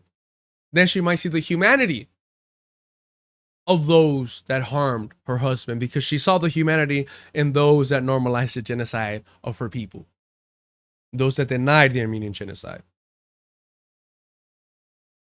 So I'm just saying, I understand what she's saying. She's probably correct. But let's be honest about the pricing on that. Andrew Wilson, where were you when you heard about Charlie Kirk, and what is your view of the fallout from this? Yeah, I was sitting with my wife watching TV. So the thing is I remember this picture circulating around of Charlie Kirk. He was debating the incoming president of the Oxford Union, and they were all smiles and handshakes. And by the next day, this guy was saying the most insane rhetoric about how he basically had it coming. So how many of these leftists have murderous intent? When we show up to have a conversation with them, we show up to debate our views, we show up to in some way engage with them. How many of them have seething murderous intent behind their eyes, and they don't really want to do any of that? They really want you dead. And that is the biggest demonstration of that, by the way, in that one single picture. You have Anna Kasparian here, and she's talking about this. The Young Turks called Charlie Kirk a fascist how many times? The Young Turks played into this rhetoric how much? Yo, dun dun dun. Whoa. That's what I'm talking about. Right on right, white on white violence over here. Why can't we all just come together and get along for the memory of Charlie Kirk, the spirit of Charlie Kirk, his message of unity, of white unity. Man. And for those of you that don't know, this right here, Andrew Wilson, is a proud Christian nationalist. He is P.F. Jung's good friend. And we know P.F. Jung because he is a Christian nationalist sympathizer. Just saying. It's interesting how a lot of these things just come together. But it's funny how, he's saying their intent is murderous. They have murderous intent, the people debating us. While your positions and your political agenda is nothing but murder. For those who are not white, those who are not heterosexual, those who are not Christian, those that fall outside of those norms, you throw to the wayside, if not outright target. They went out of their way to do so. Rubin recently called him out for doing it. So I've never called him a hang fascist. on. I've literally never. I don't I even didn't call Trump interrupt a you once. fascist. I didn't interrupt you once, lady. But You'll you have a can't chance make to things talk. up about what I've said about You Charlie can talk Kirk. when I'm done talking. Yo. I don't even call Donald Trump a fascist. You want a fucking gold star? You want a cookie? I am the bestest of the normalizers. Fucking A, bro. This is disgusting. Like I was respectful enough to let you do. So the thing is like, yes, they do. This network does do that. And these leftists do that. And they set all the rhetoric up in the world to make sure something like this happened. And they were dancing on the grave of this guy before he was even cold. I have tweets from Destiny, which are insane. The leftists have gone off the reservation. And it's time for us to stop pretending that it's not their rhetoric which is leading to these types of assassinations, because it is. I don't want to hear about factions. All of you guys are doing this. All of you guys have the same type of rhetoric which leads to this, or the networks you work for do. Well, Anna, let me let you respond to that before I bring Cornel. I've never called him. I have never called Charlie Kirk a fascist, number one. In fact, if anything, we have received a tremendous amount. I don't remember Trump. I don't remember Cenk calling Charlie Kirk a fascist. That's fucking hilarious. He says, how about your boss? Andrew Willison says, what about your boss? And Anna Kasparian says, I don't remember Trump. I mean, Cenk, we've been saying it. Trump and Cenk Uygur have always been, you know, long lost brothers, separated at birth. But how many people did not align with Cenk Uygur when he was smearing and attacking and trying to dismantle the unionization of TYT workers? Emil Vigeland was on his side, on the boss's side. The Humanist Report was on his side. Countless of people that claim to be part of the left aligned with Cenk Trump Uygur. Remember that. That was a good little slip up. She said a lot with that slip up. Gotta love it. Gotta fucking love it. She knows who she works for. In fact, Cenk and I got into a debate about whether or not. Hold on. I don't remember Cenk calling Charlie Kirk a fascist. He called Trump a fascist, and he and I got into a debate about that. But to lump in everyone on the left together, I don't agree with Destiny on anything these days. Destiny is totally unhinged in his rhetoric, 100%. I have been critical of Charlie Kirk's political views, but going around referring to people as Nazis, you know, turning the temperature up, I did not engage in that. So I just want you to at least be fair about what I've actually said about Charlie Kirk. Actual name calling is turning the temperature up, but actually passing legislation that targets marginalized people. That's just politics. Reason for us to believe leftists at this point. It's very clear that while they come out with a handshake and wanting to have these conversations, they claim, right? In reality, what they're doing is they have murderous intent, and they'll celebrate you the day that you die. The next day, they'll go after your wife. Thousands of social media accounts going after her wife, or this guy's wife, after she made a speech about her poor husband. Yes, it is your side that's doing that, like it or not. Oh, just a speech. Just a poor speech, Andrew. Not her calling for vengeance. Not her calling for white vengeance. White vengeance. We're gonna get ours. It's your side that's doing that. There's no equivalency between the right and the left on this. Yo. Okay, fine. You're not a leftist. I'm sorry. Are you on the left wing? Are you a Democrat? Are you more of a Democrat than you are a Republican? Do you move towards those types of issues? I'm not a Democrat. I actually registered as an independent. Whoa. Cha-ching. Cashing in. She goes, unaffiliated. Literally saying, where are you from, motherfucker? She's like, I'm unaffiliated. I'm a mercenary. I'm a gun for hire. I don't do this out of love and passion for the fucking gang. I do it for the fucking thrills. Fine. You register as an independent. Come on, you gotta at least know what my views are if you're gonna attack me. All right, let me bring in. All right, let me bring in. The rebranding. I'm telling you, the rebranding is perfectly suitable for moments like this. You know, these compradors, these sellouts, these tokens, they're intelligent. Don't think that they're dumb. They're spineless, but they're intelligent. They come prepared. They know where the wind's blowing. I've been attacked by the left over the last 3 years. All right, let me bring in. No. Look. I've been attacked by the left. No, let me just at least address that. I've been attacked viciously by leftists over the last 3 years because of the fact that I want to engage in this type of dialogue. No, because you're a fucking transphobe. Now, I've been hating on you for longer than that because you're a fucking comprador. But these fucking rat libs, the white rat libs, have been after you because you're a transphobe. Not because you're trying to have dialogue, because I'm willing to have conversations. Mind you, not debates, but conversations.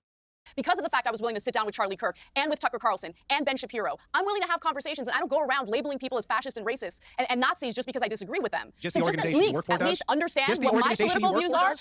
Listen, I'm not going to be blamed for what everyone in that company has to say. Anyone in that company, bro. That's hilarious. You'd be nothing without the Young Turks.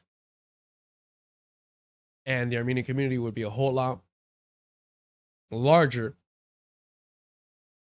if not for the Young Turks.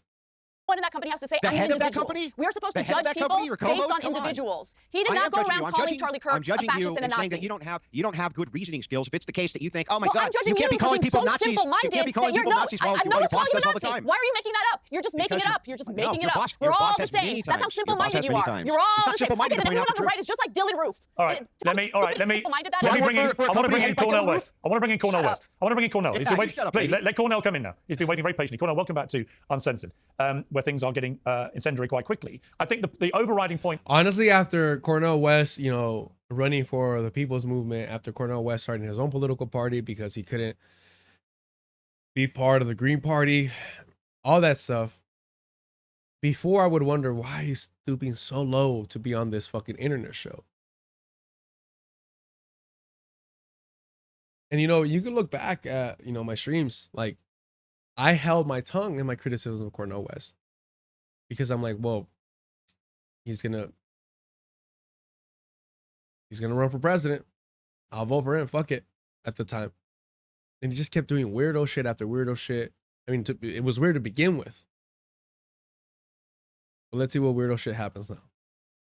I would make about the debate we've just been hearing between Andrew and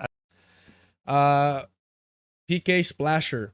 If you think that I'm gonna sit here and listen to anything Jack Posobiec has to say, and I'm not gonna jump forward until he stops talking, because at least Andrew Wilson is fucking entertaining. But if I want to hear somebody that looks like he just finished fucking crying, no, I can't stand that motherfucker. You gotta look, if you're gonna be a right-wing fucking Christian nationalist, white nationalist, at least fucking entertain me.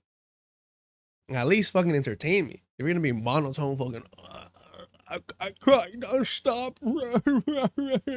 We were good friends. If you're gonna start doing that shit, fuck out of here. Look at him. Look how he look. Quiere llorar. Quiere llorar. Look at him. Look at constipated face forever, bro. God damn. and Anna, is that there is little doubt to me that the constant rhetoric on the left, the woke left, let me be specific to where I think a lot of the blame lies, The woke ever since Donald left. Trump came into Oh, and we know that woke is a dog whistle for what? power in 2016, has been this relentless use of the phrases Hitler, Nazis, fascists about Trump and about Trump supporters. And the problem with constantly saying this as a group, as the woke left have done for 9 years now, is that eventually it permeates down to young impressionable minds who genuinely believe that it is their mission to stop. Good fellow Taco, I suggest you look into Dr. West's long political advocacy, and he has always been a, how do I say this, like he was always willing to compromise. Let's put it that way. Stop America from being taken over by the new Nazis or the new fascists or the new Hitler. And that leads See, I to the hate kind that the new this, the new that. Nah, these are the fucking OGs. These are the original. I hate when we call them fucking Nazis. They're Klansmen. They're Klansmen.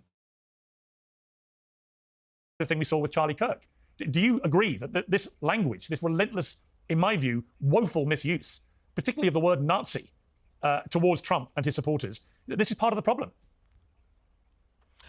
Well, I think part of the deeper problem, though, Brother Pierce, is that the organized greed and weaponized hatred and routinized indifference toward the vulnerable has come together in such a way that it has eroded the sources of character formation, so that integrity, honesty, decency, and self-critical sensibilities of individuals and groups is more and more disappearing. So you end up with because hatred itself is promiscuous, just like greed, just like indifference toward the suffering of others. It's promiscuous. It will lie with the left, right, center. It lies with Christians. It lies with Muslims. It lies with Jews. It lies with Buddhists. It lies with Hindus. And human beings were so wretched in the first place. If we don't undergo some kind of spiritual and moral cultivation, we end up falling back on greed and hatred and indifference. And I mean, the American empire at this moment is one in which the lethal combination of the hatred and the greed and the indifference generates very much the exchange that we just saw. You see, this brother right here says, well, all leftists want to see me dead. When I'm a leftist, I don't want to see you dead. I'm a Christian. You call Trump's administration a neo-fascist movement, you lunatic. You Yes, people yes, have gone indeed. out You're of your way. absolutely right. You have gone out of your No, way let me make the to do case. everything Let possible me to make the cultivate case. this. Let me make the case. Oh, yeah, Will you you just allow made me to your speak, case. brother? Come You on, just man. made your Come on. case. No, you haven't made the case. If you think I've made the case, then you're not understanding dialogue. You just said this brother over here said You're this. very, You're very calling different, him brother Charlie, man. neo-fascist. That's You're what very you're calling different than Charlie, though, man. neo-fascist. Yes, absolutely. You're very different than Charlie. Did I mishear that? Let me slow it down. We're seeing some Christian on Christian violence over here, y'all. Where are we? Trump's administration a neo-fascist movement, you lunatic. You Yes, people yes, have gone indeed. out You're of your absolutely way. right. You have gone out of your No, way. let me make the to case. Do everything Let possible me to make the cultivate case. this. Let me make the case. Oh, yeah, Will you you just allow made me to your speak, case. brother? You Come just on, man. made your Come on. case. No, you haven't made the case. If you think I've made the case, then you're not understanding dialogue. You just said this brother different over than here Charlie. said You- this. What? Hold on. What? Is he saying, is Cornel West saying, you're not allowing me to make my case and you're not in dialogue? You're very different from Charlie Kirk? What? I fucking hate it here, bro. I fucking hate it here. All leftists want to see me dead. When I'm a leftist, I don't want to see you dead. I'm a Christian. You called Trump's administration a neo-fascist movement, you lunatic. You Yes, people yes, have gone indeed. out You're of your absolutely way. right. You have gone out of your way. Let me make the to case. Do everything Let possible me to make the cultivate case. this. Let me make the case. Oh, yeah, Will you you just allow made me to your speak, case. brother? You Come just on, man. made your Come on. case. No, you haven't made the case. If you think I've made the case, then you're not understanding dialogue. You just said this brother. If you haven't allowed me to make the case. No. If you think that I've made the case and you're not interested in dialogue, and then he says, you're not like Charlie Kirk. You're not being in dialogue. You're different. Over here Charlie. said You're different than Charlie.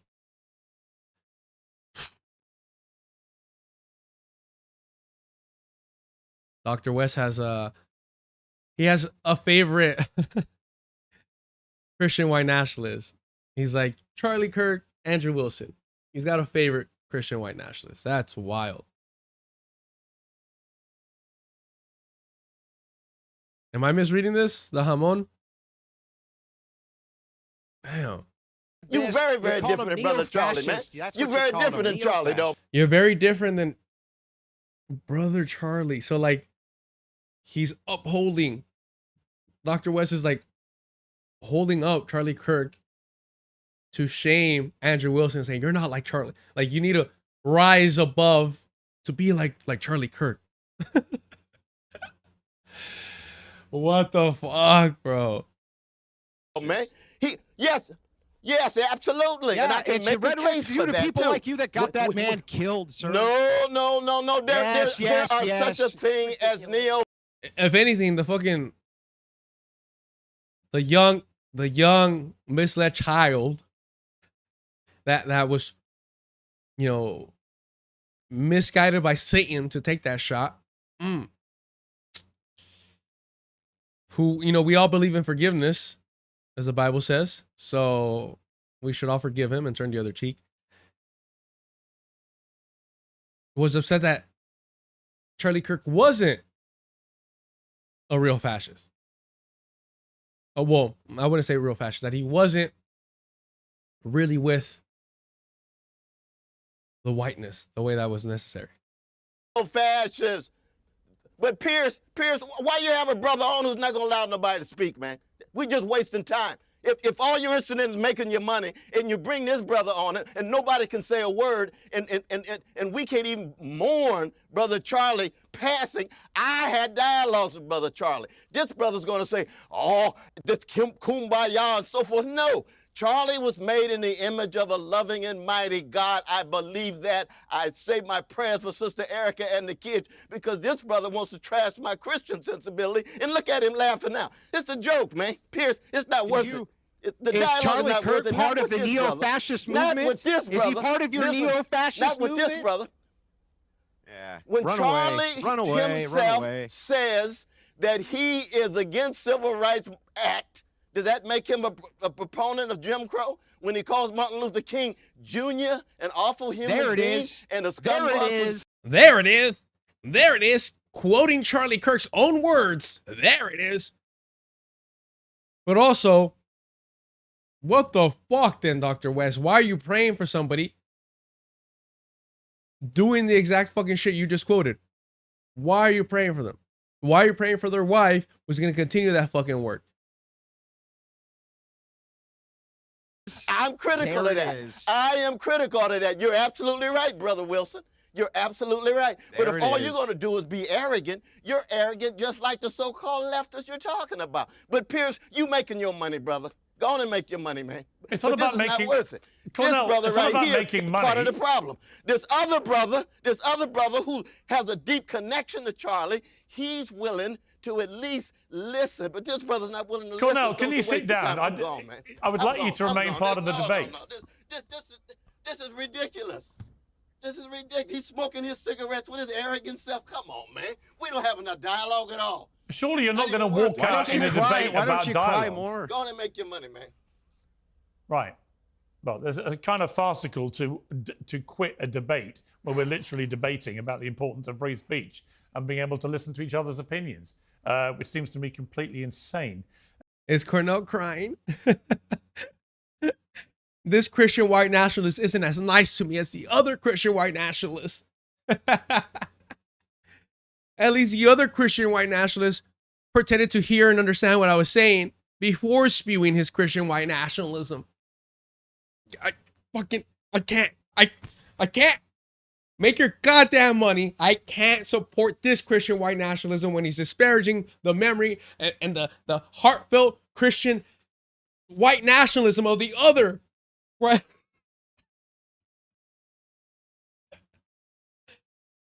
Holy shit, bro. Come on. You can't get upset when the Christian white nationalists are being meanies to you. They're your brothers. You're gonna fight with your brothers.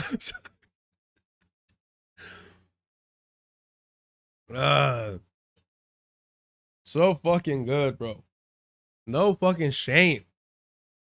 You cannot have a favorite white nationalist.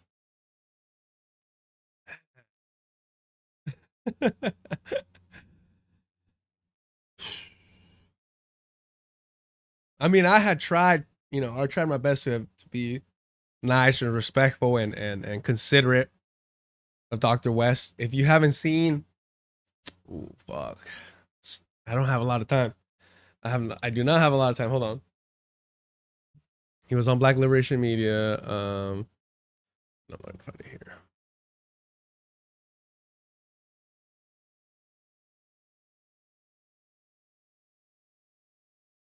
Yes. Let's see here. Oh, what the fuck? I removed it. Hold on. Fuck.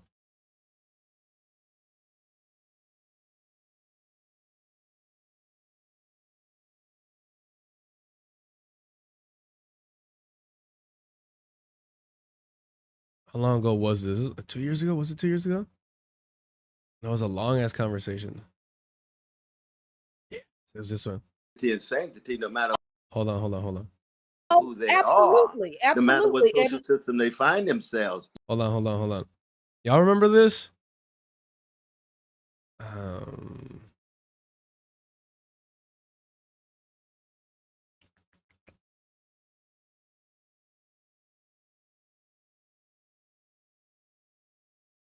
Oh yeah.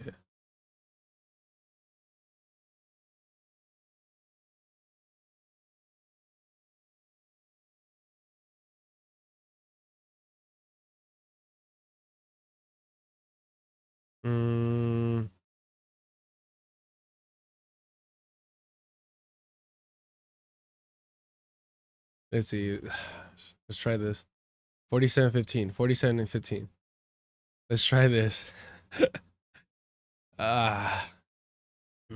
I mean, credit to Jackie Lukemont, because I know from my understanding, and I'm please somebody correct me. She's Christian. So credit to her for having this difficult conversation and you know, being on top of it. Come on, you two. And sanctity, no Oh, here you go. matter who they are. No, come on. 47 something.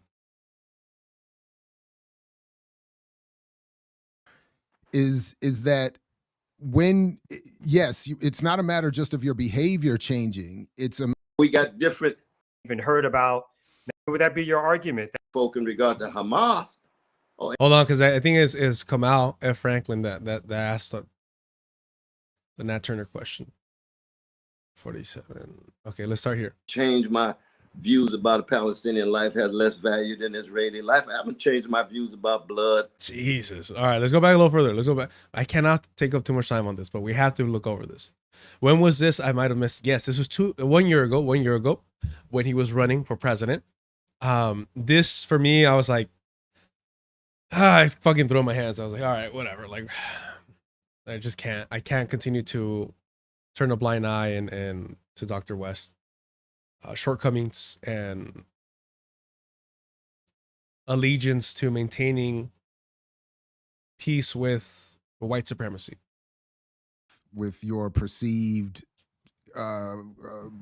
leaning towards a false equivalence between Palestinians and Israelis is that when, yes, it's not a matter just of your behavior changing. It's a matter of what that continued activity looks like and what impact it has when received in the frame or through a lens of, well, he also kind of leans towards this guy, kind of leans towards this group, and does kind of, I think that's the point for me, is that it's not that you're going to change, it's that the impact of what you're doing is going to change. But I mean, even with the Palestinian situation, though, what I would have written 20 years ago with Edward Zaid, as opposed to what I wrote in the last 2 weeks, is still the same. It's still the same. I haven't changed my views about the vicious domination and occupation. I haven't changed my views about a Palestinian life has less value than Israeli life. I haven't changed my views about blood on the head. That's all in the tweets, right? The hands are on the U.S. government and the Israeli government and so forth. Now, I've got certain differences of folk in regard to Hamas. Oh, ain't no doubt about that. Very much so. That resistance takes a number of different forms. And if it takes the form of killing innocent folk, then I've always been critical of that. I've always been critical of that, you see. And there we got different orientations. We can argue with Nat Turner in the same way. I mean, I've had. So would that be your argument? So he brings up Nat Turner, unprompted. He brings up Nat Turner. He says we could argue Nat Turner the same way. Dr. West brings up Nat Turner in relations to being sympathetic and valuing the life of the colonized Palestinian native to the, invading colonizer Israeli. And he brings up Nat Turner. Remember that. He brings him up. Let me interrupt you on that. So would that be your article? Would that be your argument that Nat Turner, if that's, we do these juxtapositions or these historical things, if Nat Turner, if you were alive and heard about Nat Turner slave revolt, and part of that slave revolt was killing the family of enslavers who benefited from the enslavement, would your first statement be that although we respect the right of the enslaved to fight back, the innocent killing of the owners of the families of slave owners needs to be condemned? No, it would be exactly what it was before. I would be supportive of Nat Turner. I'd be supportive of the spirit of resistance. I would talk about his courage in relation to a great black folk. And I would talk about the ways in which one goes about expressing that resistance. And then I would say you don't kill innocent children. Okay, Dr. West. But it'd be No one is rooting for or suggesting that they're like, but the point is that the killing is going on for literally 75 years, if not longer, particularly in Palestine, and 230 some years in this situation with Nat Turner. Of course, yes. And so when you put out, when finally, and I'll put it like this: sure, when those who are enslaved and or oppressed fight back or do something back, even though day after day their family, their children are being killed, murdered, arrested, jailed, assassinated, and everything else that we can think of, with no statements from anybody, because the Western media doesn't cover it, and so we act like it's not happening. We're raising our voices all the time. We ain't just worried about the lies. All right, yes, and telling. But we also have to know that the thing that will get picked up, all the other statements won't get picked up. But the moment you say a statement that seems to be both-sided, all of a sudden national news will now care what you have to say. So it's all about the calibration also of the statement and the timing, which helps to fit into a Western narrative of, and again, no matter what you think about Hamas, I think they also are a resistance movement, no matter what else I think about them. Oh, absolutely, because Hamas is not just a military group. They got social services, they got education, they got a whole host of things that's part of the resistance. Absolutely. But the military aspect of it is a resistance group. And yes, Sister Ashley Knuckles, Kamal can be so quick with it.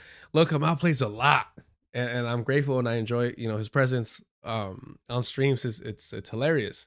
He plays a lot, but Kamal is definitely one of the sharpest minds out here. Like, and just his work with Stop Cop City alone deserves all the respect and appreciation and admiration and all that, all those accolades. And the fact that he's always down to get roasted and play around just, is a testament to his humility and character and down to earthness and all that. But he bit on this so quick and really put Dr. West in.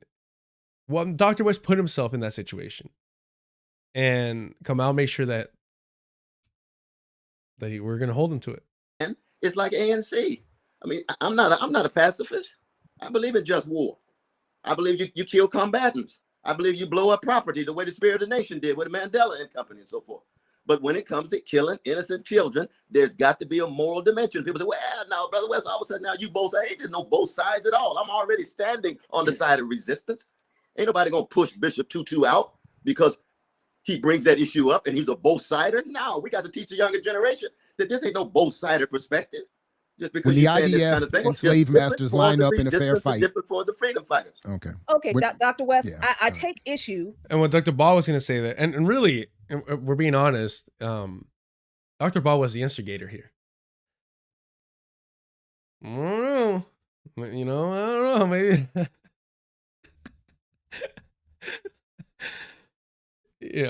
Kamal held Dr. West to that position, but it was Dr. Ball that instigated this. So, let's be honest about that. But he's right. He was about to say, well, when the IOF and the slave masters line up, square up for a fair one,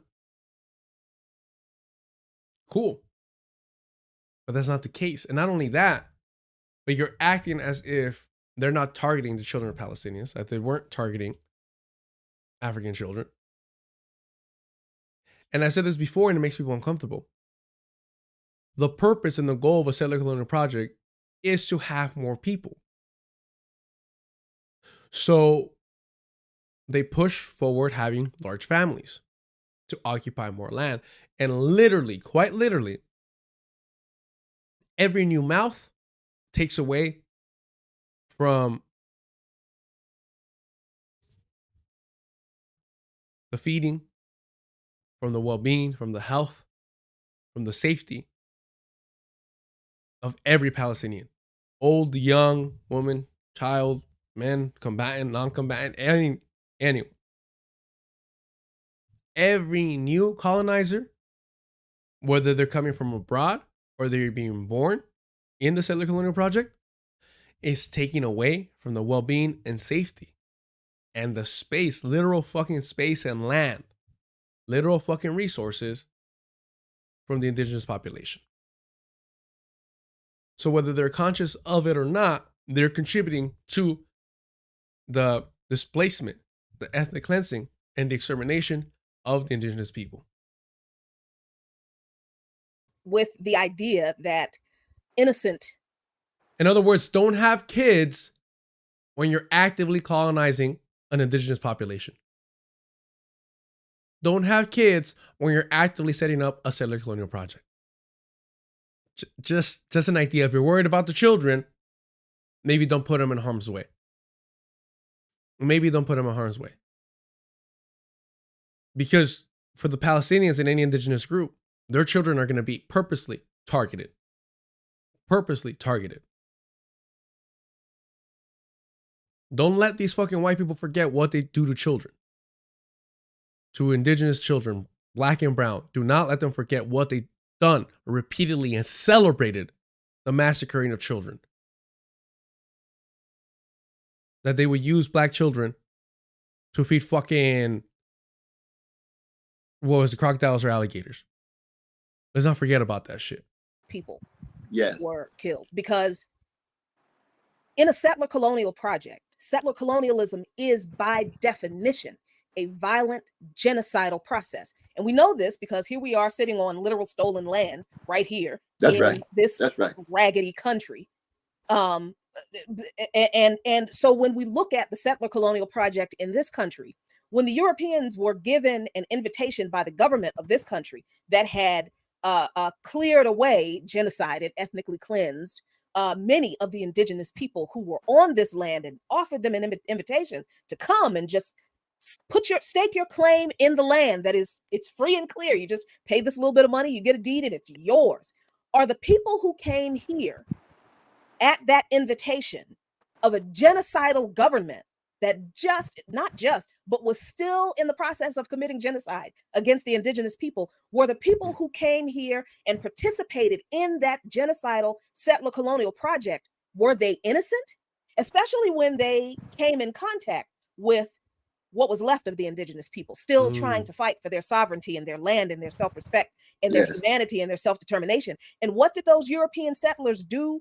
Did they say, oh, we have made a huge mistake. We didn't know people were here. We were lied to. How can we live peaceably with you? No, that's not what they did. They called on the U.S. Army to kill the rest of them, to help them kill the rest of them.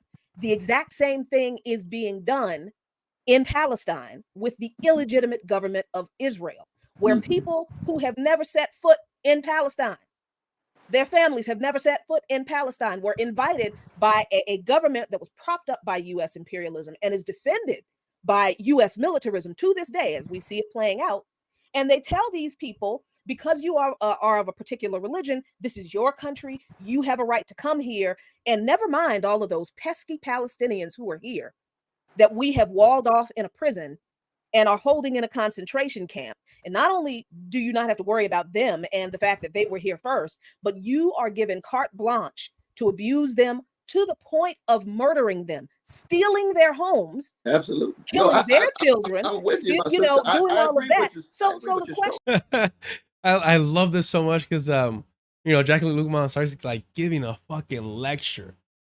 So fucking good. And in regard to October 7th, y'all see why I couldn't help but to bring this up? In particular, I do have to question how decent people or innocent people have a dance party next to a concentration camp. I have a hard time. No, with that. That's a powerful question. I'm thinking mainly of the children. A 3-month-old baby is innocent for me. Whatever the benefits in the future and so forth and so on. I'm starting with the children. That's why I focus primarily on. But of course, I accept the story, the narrative, the analysis that you have. There's no doubt about that. Very much so. But what's fascinating is Frederick Douglass, Du Bois, even white brother William Lloyd Garrison, when it came to Nat Turner. You remember they had the big debate on the white kids and the white innocent folk? And they all agreed with y'all. And it's Martin King and a few others agree with me. But that's in the context of a black freedom struggle in terms of the babies. Well, I think we're starting at the wrong. It's a discussion that goes, but in the end. But the way that children are weaponized, it's done on purpose. You have to understand this. It's done on purpose. To center the children is done on purpose because, they're innocent. They're innocent. They have nothing to do in this conflict. Well, why the fuck did you bring them over here? And why are you purposely having so many of them in order to populate and increase your territory as you try and conquer this land? So while the children themselves may be innocent, the settler colonizer has them as tools, weapons, and shields to commit their atrocities and pass down their knowledge of warfare, of extermination, and pass down the property that they acquire through those barbaric actions.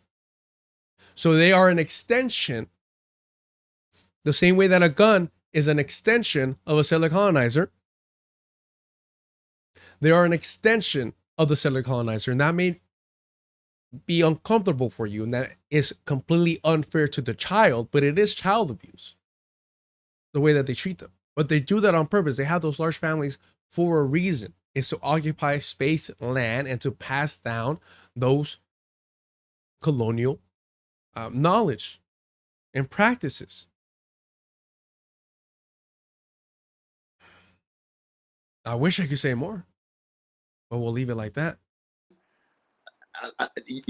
Resistance takes the form of nonviolence. And the nonviolent Palestinian movement, the IDF shot them down like dogs over and over again, just like South Africa up until 1957. We've seen it in other contexts as well. That's why I'm not a pacifist like Martin, Tutu, and others. But what other forms of resistance? Well, that's why BTS means much, much, much to me, because it's a nonviolent form of resistance, and it needs to be more robust. I'm pretty sure he said BDS, but it sounded like he said BTS. I'm pretty sure that's a K-pop band. But it'd be hilarious if like Cornel West was turned out to be like this giant, like, I don't know what they're called, but like a K-pop fan. It would be the best. I'm sorry. Bust and so forth. And I believe in violent resistance when it is what we call just war. But my goodness, Dr. West, the targeting of children is a false, is a straw, false equivalence, whatever, a fallacy. Name, pick one.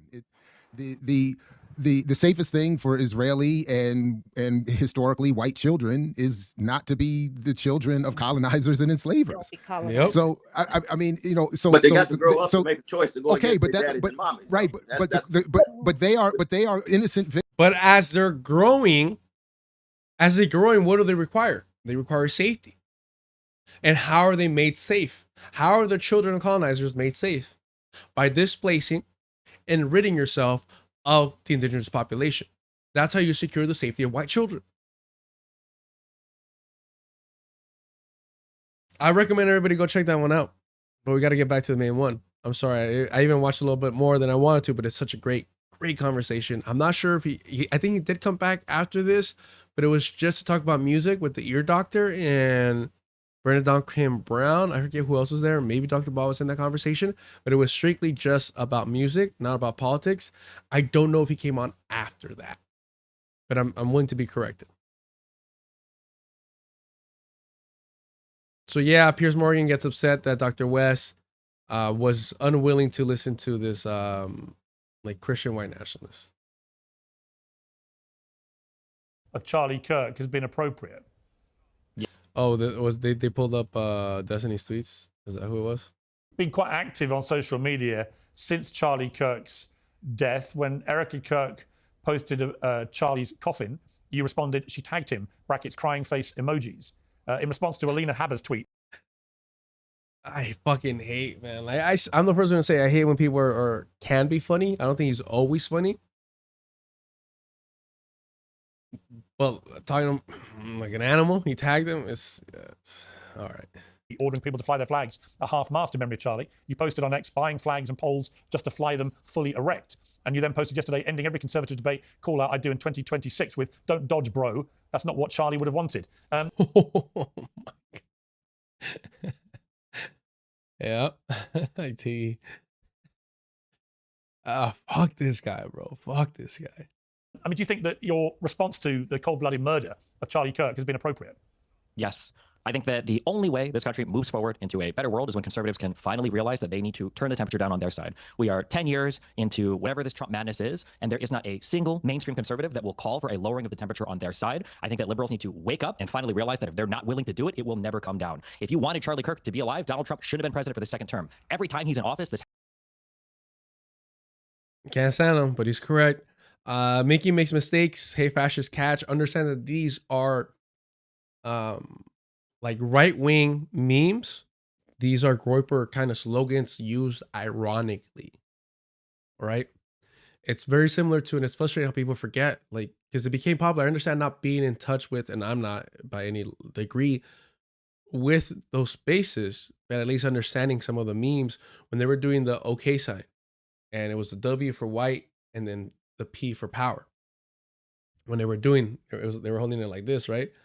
They were memeing it and being like, oh, can you believe that liberals and left-wingers think that that this actually means white power, LOL. They're freaking out over nothing.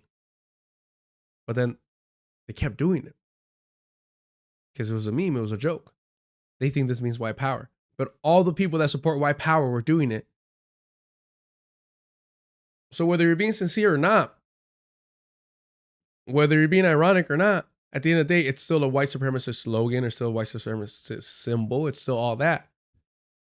Stephen Miller threw that shit up. He threw up his set. This is what I'm saying. This is a you gotta view these motherfuckers like gang members, bro. Oh, because they're not black, because they're not brown, because they're not tatted up. They're upstanding citizens. It's just politics. Fuck that shit. This is gang warfare. They're throwing up their fucking set, but they're doing it ironically, funny, memeing and shit. So we downplay it, we dismiss it. Oh, why they're white, so boys will just be boys. We always infantilize white men. Fuck that shit. All right, I got like 15 minutes left. Let's go. Happens. People joke about when Biden came in, it was so boring, nothing was going on. 7 out of 10 of the largest protests in American history have happened under Donald Trump. All of the recent political violence that's happened in this country over the past 20 years, the majority of it, the overwhelming majority of it, everybody gets mad because they keep asking Grok about it, has been conservative. Who shot Charlie Kirk? A guy from Utah who was raised in a Christian family, who was a 22-year-old. A guy described. He wasn't trans. He didn't have a trans girlfriend. girlfriend. He didn't have any trans influences. He didn't have any trans bullets. Yeah, I'm sorry, you guys were wrong on all of that. To be clear, the governor of Utah, Spencer Cox, has made it clear that their investigation has now established that he had been radicalized by a leftist ideology, which drove him to do this. That's just. I'm sorry. Excuse me. When? Yesterday, he said that. No. When was he radicalized? In the 6 months that he did remote college? I don't know when he was radicalized, but I do know the very reasonable-sounding governor of Utah has made it clear. The very reasonable sounding governor of Utah. Wasn't he the one? Was it not the governor of Utah saying, "Oh, I wish that it was somebody from outside the community," if you know what I mean? Governor of Utah. What's his name? Spencer Cox. Yes, it was this motherfucker, Spencer Cox. I wish it was somebody outside of the community. No. That's not what he said? Yeah, that's what he said. For 33 hours, I was praying that if this had to happen here, that it wouldn't be one of us. That somebody drove from another state, somebody came from another country. Yo. Sadly, that prayer was not answered the way I had hoped for. White Jesus did not answer my prayer. That I was one of them minorities. I was one of them hordes that coming through our great righteous border. Get the fuck out of here, bro. Get the fuck out of here. Piers Morgan wants you to believe him. True. That you may not want to hear this. Ongoing investigation. You may not want to hear it, Destiny. But the reality is the investigators, according to the governor of Utah, have established that he was radicalized to a leftist ideology that drove him to murder Charlie Kirk. Now, let me just ask you. It's like, why the fuck do y'all have me like agreeing with this fucking creep pedal Destiny? Why would you just take it at face value? And of course, I'm not a leftist. The comprador is quietly not pushing back. And that's what I'm saying. The Hassan Pikers, the Destinies, these are the people that they push as the image, as the face of the left. Not true. Let me just ask no way to deal with it. Okay, you're accusing the governor of lying. Yeah. That's your prerogative. But you're accusing the governor of lying. Bro, he was almost crying, weeping, saying, I prayed to white Jesus that this wouldn't be a good Christian Mormon white man. We're supposed to take his word for it. If it turns out to have been somebody with a leftist ideology who wanted to shut up Charlie Kirk, would you condemn that?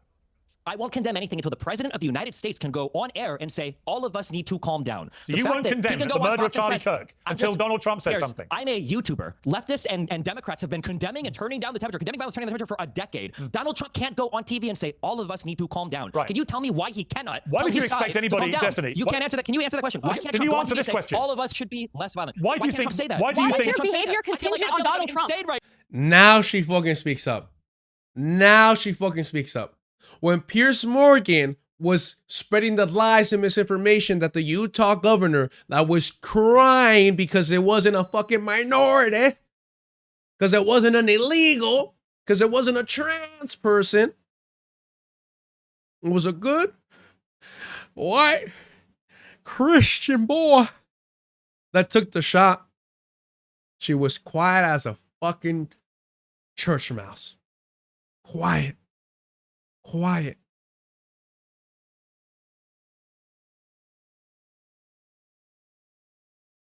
And these bastards have me siding and agreeing with this creep pedo Destiny. This is done on purpose. Figures like Destiny and Hassan Piker and Anna Kasparian and Andrew Wilson are pushed forward so they become our fucking avatars. So you have to pick fucking sides and be like, yeah, he's right on this, so I have to normalize him in such a way. This is the disgusting kind of like second layer normalization of these fucking bastards. Now she speaks up. You're the reason this happens. When you're comparing as popular as Destiny is, and shit, as popular as Hassan and the TYT are, to the president of the fucking United States, you're purposely being like irrational. You're purposely like trying to protect Donald Trump. Exactly. And Mickey makes a mistake, says, I can't believe they're making this pedo Gusano sound reasonable. Yep. This is where we're fucking at. And he's correct in saying, why the fuck should the left, even though he doesn't identify as part of the left, neither him or Anna Kasparian are leftists. He's saying, why should the left talk about turning down the temperature when this is right on right crime, and it's always people from the right that are in, taking action like this. This is radical action. I had to admit, I think Lynn Stacks reminded us that it was the Washington D.C. shooter was at least part of the left, at least pro-Palestine. But I don't consider Luigi part of the left. Just things to keep in mind. Robin, so you actually don't side with the Destiny person here. They're all lying American nationalist fools. No, you don't have to retract that. You're fine. Robin C, like, I think you don't have to retract. You could disagree. It's fine. Like, I always encourage disagreements and people voicing their position as long as they're being cool. Like, we're all good. I'm down to hear an argument for why I shouldn't be saying that I agree with him. Crumb Cake, I think there are plenty of voices that aren't Destiny who are saying the same thing. We don't have to give him credit for shit. What voices? What voices are there? Tell me. I mean, it's not like I'm keeping tabs on everybody, but we were live when Hassan Piker was reacting to it, and he was like denouncing violence. Because Christian white nationalists should be able to be safe. Because these motherfuckers, these fucking people were applauding and glorifying Luigi's adventurism. Oh, that was cute. Don't let me saying cute shit like that when I'm in our middle of a rant. Yes, us. I get it. But my point is, this is the dichotomy that these fucking bastards and these media outlets put us in. You know what I mean? Chrome Cake, to be more clear, I think it's time to stop expecting mouthpieces to be our voices anymore. We're in agreement there. Chrome Cake literally like hitting the emergency, like the e-brake on my rant. That us, bro, like hit me right here. I try my best not to induce and contribute to the parasocial relationship, but it seems like the chat is creating a parasocial relationship, enticing me. I'm the victim here. Yes, you're right. You're right. Absolutely, but completely deflated me in my argument. But I hear you, and they're not when they shouldn't be. But when I'm just highlighting the fact that it's bullshit. All right. right now. Why do you think? No, your let me ask a behavior question. contingent on Donald Trump? Let me ask a Because question. he's the president of the United States of America and the leader of the Destiny. Let me You just. have a huge audience of young men who I'm a listen to YouTuber everything you who have to has say. more So young when men you, following it doesn't him. matter. Who You has have a more young huge men? It doesn't audience, matter. and because This of the is the fact that you world have a I huge live in, audience, and you your have brain a has been broken responsibility by to online not turn. rhetoric. No, it And if your hasn't. brain It has hasn't been been broken. destroyed Actually, care because about the people country bully you on and want to bring Twitter. people together. Then You do you the should tell opposite. Donald You Trump to represent tell the people worst to of us, be Destiny. less You're violent. embarrassing. You should tell You're Donald. embarrassing. All right, let me ask Watch how Destiny a easy this is. question. Watch how easy this No, is. hang on. If Don't shout at would come once, out- please. If Donald Trump would have come out. Is it going too fast? Is it going too fast? Where are we at? Where are we at? It was too good. 1.5 speed. I mean, they were pretty. It was solid. I like it. It's good shit. Broken. Destroyed Actually care because about the people country bully you on and want to bring Twitter. people together. If You do then the you should tell opposite. Donald You Trump to represent tell the people worst to of us, be Destiny. less You're violent. embarrassing. You should tell You're Donald. embarrassing. All right, let me ask Watch how Destiny a easy this is. question. Watch how easy this No, is. hang on. If Don't all Trump shout would at come out- once, please. If Donald Trump would have come out and Destiny, say, "Hey, we should all be less violent," Destiny, I have no problem saying. I have one absolutely. question for you, Why Destiny. can't conservatives do that? Why can't Destiny. conservatives do that? Robin C, I don't like what I'm hearing because it's reinforcing the validity of the party duopoly that is ultimately a dead end for any action for liberation. 100%. 100%. I usually say talking within the electoral bubble. We're in agreement for that. We're not applauding them for having solutions, right? We're saying, why is it that all these online leftists, and I'm willing to hear exceptions, in this case, he doesn't consider part of himself the left, but even a left liberal like Destiny, a creep pedo like himself, why is it that he's holding the right position and saying, I'm not going to accept the rights narrative. I'm not going to pretend that as the right sees it, the left, the general left, is out here committing all these acts of violence when it's the right doing this nonstop. Before we even found out anything about the shooter, they're already blaming it Democrats. They were already blaming Democrats. They were already blaming Democrats, and which encompasses all the left, according to them, because the Democrats are communists, right? Delusional people. And what I'm saying is, I saw plenty of so-called leftist streamers accepting that narrative almost at face value. And even if they rejected it or pushed back against it, saying we don't know yet, even then they would say, but we should denounce political violence. So you're biting into the reactionary narrative and you're allowing them to control the conversation and the way that it's framed.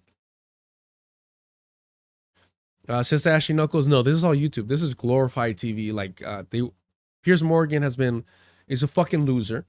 He's an untalented hack, so he can't actually like sustain a show on television. So he has this glorified YouTube show that is completely deranged in a fucking circus. And I tried my best and you know, to not cover his stuff anymore. But this was too good. Thermo76 in the Twitch chat. Charlie Kirk was not shot. Blood pack magic, divide and conquer. Yeah. No, it was a gushing. Yeah, I don't even know where you would put that blood pack to make it gush the way it did. That was too good. Destiny, I have a question for you. Why do you think in your campaign for everyone to dial down the temperature, why do you think that mocking the grieving widow of Charlie Kirk when she posts an image of her... Oh, Robin C. I see what the issue is. It's all BS. Personally, I'm not interested on being on the left versus the right. To sum up, my orientation is liberation. Well, liberation is part of a left struggle. So I don't know what to tell you there. Yeah, every legitimate leftist movement was a left struggle. I'm not into this whole post-duopoly bullshit. It usually leans into the populist, which supports the majority, which is in this sense white colonizers. So yeah, I push back on that. Blood does not gush. It's clearly under his shirt. Thermo76. I love the bit.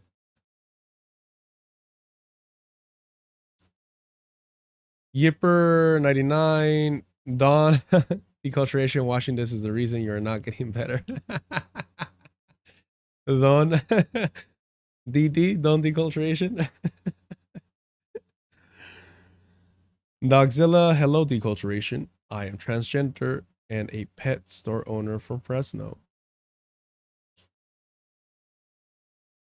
Is that one? I don't know why I read it that way, and two, like, is this? I feel like those were the code words to activate me. You know what I mean? That's I don't know if that's code for anything or whatever, but nope. At the coffin side, why do you think that constitutes turning down the temperature? You can't turn down the temperature on your own. The president of the United You States is inflame not the temperature. able You're to- mocking No, his it's already widow. inflamed. You're What are you mocking his talking widow. about? We've had multiple political assassinations over the past year. What do you mean it's turning up the temperature? Why did you to mock his fight widow? Online because Why she's did you mock being his widow? used as because she's being used as a political weapon right now Wow. for conservatives to continue. What do you mean? Wow, she's literally doing. Her husband just got recruitment ads murdered. on email. Yeah, and she's using it to drive up recruitment. For And a you political can't even movement. condemn the murder. That's the frustrating part. Look, understand the TP USA shit, Turning Points USA, they're Klan rallies. Charlie Kirk was the grand wizard of those Klan rallies. His wife, right there, fucking, I don't know what they call themselves, headmistress of the fucking, the ladies of the Ku Klux Klan, the women of the KKK, what have you. But yes, she's using this moment to gather more support, to stir up more white rage, because that's what she's about. I don't want you to think, and we'll cover this more tomorrow when I have more time, that she is somehow an innocent victim in this situation. She is also a white supremacist. She was not somebody that was just standing by while Charlie Kirk spewed his white Christian nationalism. No, she was proactive, and now she's stepping it up. Authority Bio, no, there's most of these white Christian nationalists are no longer officially part of the KKK. The biggest names are not officially part of the KKK, but they spread and have the same fucking mission. Oh, that took a quick. Yeah, we're not. I usually have a lot of patience for shit, but when somebody starts spamming, Christ is Lord, Jesus, we're not doing that shit. Be proactive in the chat, or you're immediately out of here. Thermo 76 keeping the Twitch chat alive. They are part of the CIA. Yes, Christians are part of the CIA. Wow. Yes, white Christian nationalists are part of the CIA. Wow. Thank you for the insight. Murder. You won't condemn it. Can't even tell his side You're to so turn the temperature deranged down. about Trump that you are cannot condemn the unhinged. murder It is such a because you're joke, waiting and for you guys Donald sit here Trump and to say make money something. off of it. It's All right, let me bring crazy in to me that Jack. Republicans can't do it. Let me bring in Jack What a joke of the Posobiec. world. I gotta And there say, will be there's still no answer to that question, Piers. You can't say which question? Why can't Donald Trump simply go on TV and say we all need to turn it down? Fine. Like Biden. Yipper Debutante Dragon, IDK, and then Lana at Yipper 99. Yours was better. Laugh my ass off. Lana is getting banned now for suggesting that anyone, especially Yipper, had a better joke than me. So I hope it was worth it, Lana. Traitor. I will say this though. Y'all need to step it up because I feel like Yipper is the funniest one in chat. So, you know, it pains me to say so. Although Lynn Staxel has the funniest moment of the chat with her false smearing accusations. Yipper's consistently the funniest. Yeah. Let's go. Could, like Obama could, Fine. like the Clintons could, like Kamala could. Why not? Why can't you condemn the murder of Charlie it's Kirk? unbelievable. I'm not the president Why of the United can't you States to answer that condemn the question. murder It's of Charlie Kirk? Unbelievable to me. Why can't you condemn the murder of Charlie Kirk? Because it wasn't my side that caused it. It should Yes, be the it one that was. is driving up It the actually rhetoric. was your side that caused it. It This was an your 18 side. This guy was raised in a white He was Christian a household radicalized in a Christian leftist state. ideology. He wasn't radicalized by leftism at all. You have no proof of that whatsoever. That's what Just the like one that investigators killed are Melissa saying. Was a conservative, just like the people that firebombed Shapiro's house was a conservative, just like all the J6ers were He was not a conservative, just like the Proud conservative, Boys he were was a conservative. pro-Palestinian activist Every out of single one of these people. Oh, it's Jack Posobiec, what, the author of Unhuman, another person that Charlie's put a good one, dude. I'll give you one last chance, Destiny, to condemn the murder of Charlie Yes, you are Kirk. acting like a non-human. Why can't I hear Donald Trump condemn violence in this All right, country? you Why won't can't I condemn hear it. Okay, we've I all can't hear it. heard. That's insane We've to all me. heard you repeatedly refuse to And condemn we've it. heard Donald Trump refuse to condemn Jack it too. But for some Posobiec. reason, the leftists on YouTube are a bigger deal. Unbelievable. Yeah, what's incredible is you don't have the basic humanity to condemn it. You'd rather Oh, the taunt his widow. humanity. I find that sickening. Jack Posobiec. find it sickening that when people are getting killed in the country, the president of the United States on Fox and Friends, when they're begging him, what do you say to your followers that want revenge? He says, I don't know, all the elections are rigged. It's the radical Democrats. That's insane to me. And then the fixation is, well, who on Twitter and YouTube isn't condemning the violence? Yep. All right, Jack Posobiec.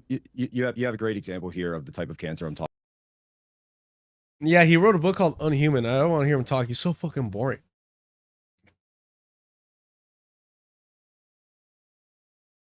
I don't even know his name. What's his name? Unhumans. Shit, what's his name? Jack what? Jack something. Unhuman book by Jack.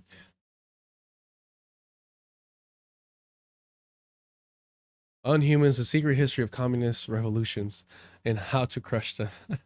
This is a dope ass fucking cover, I'm not gonna lie. This is a really fucking cool cover. That's the same fucking guy? God damn, what the fuck? No, he was debating. Yeah, he was debating the dude from Current Affairs or whatever. That is a cool fucking image. I just want to see the image though.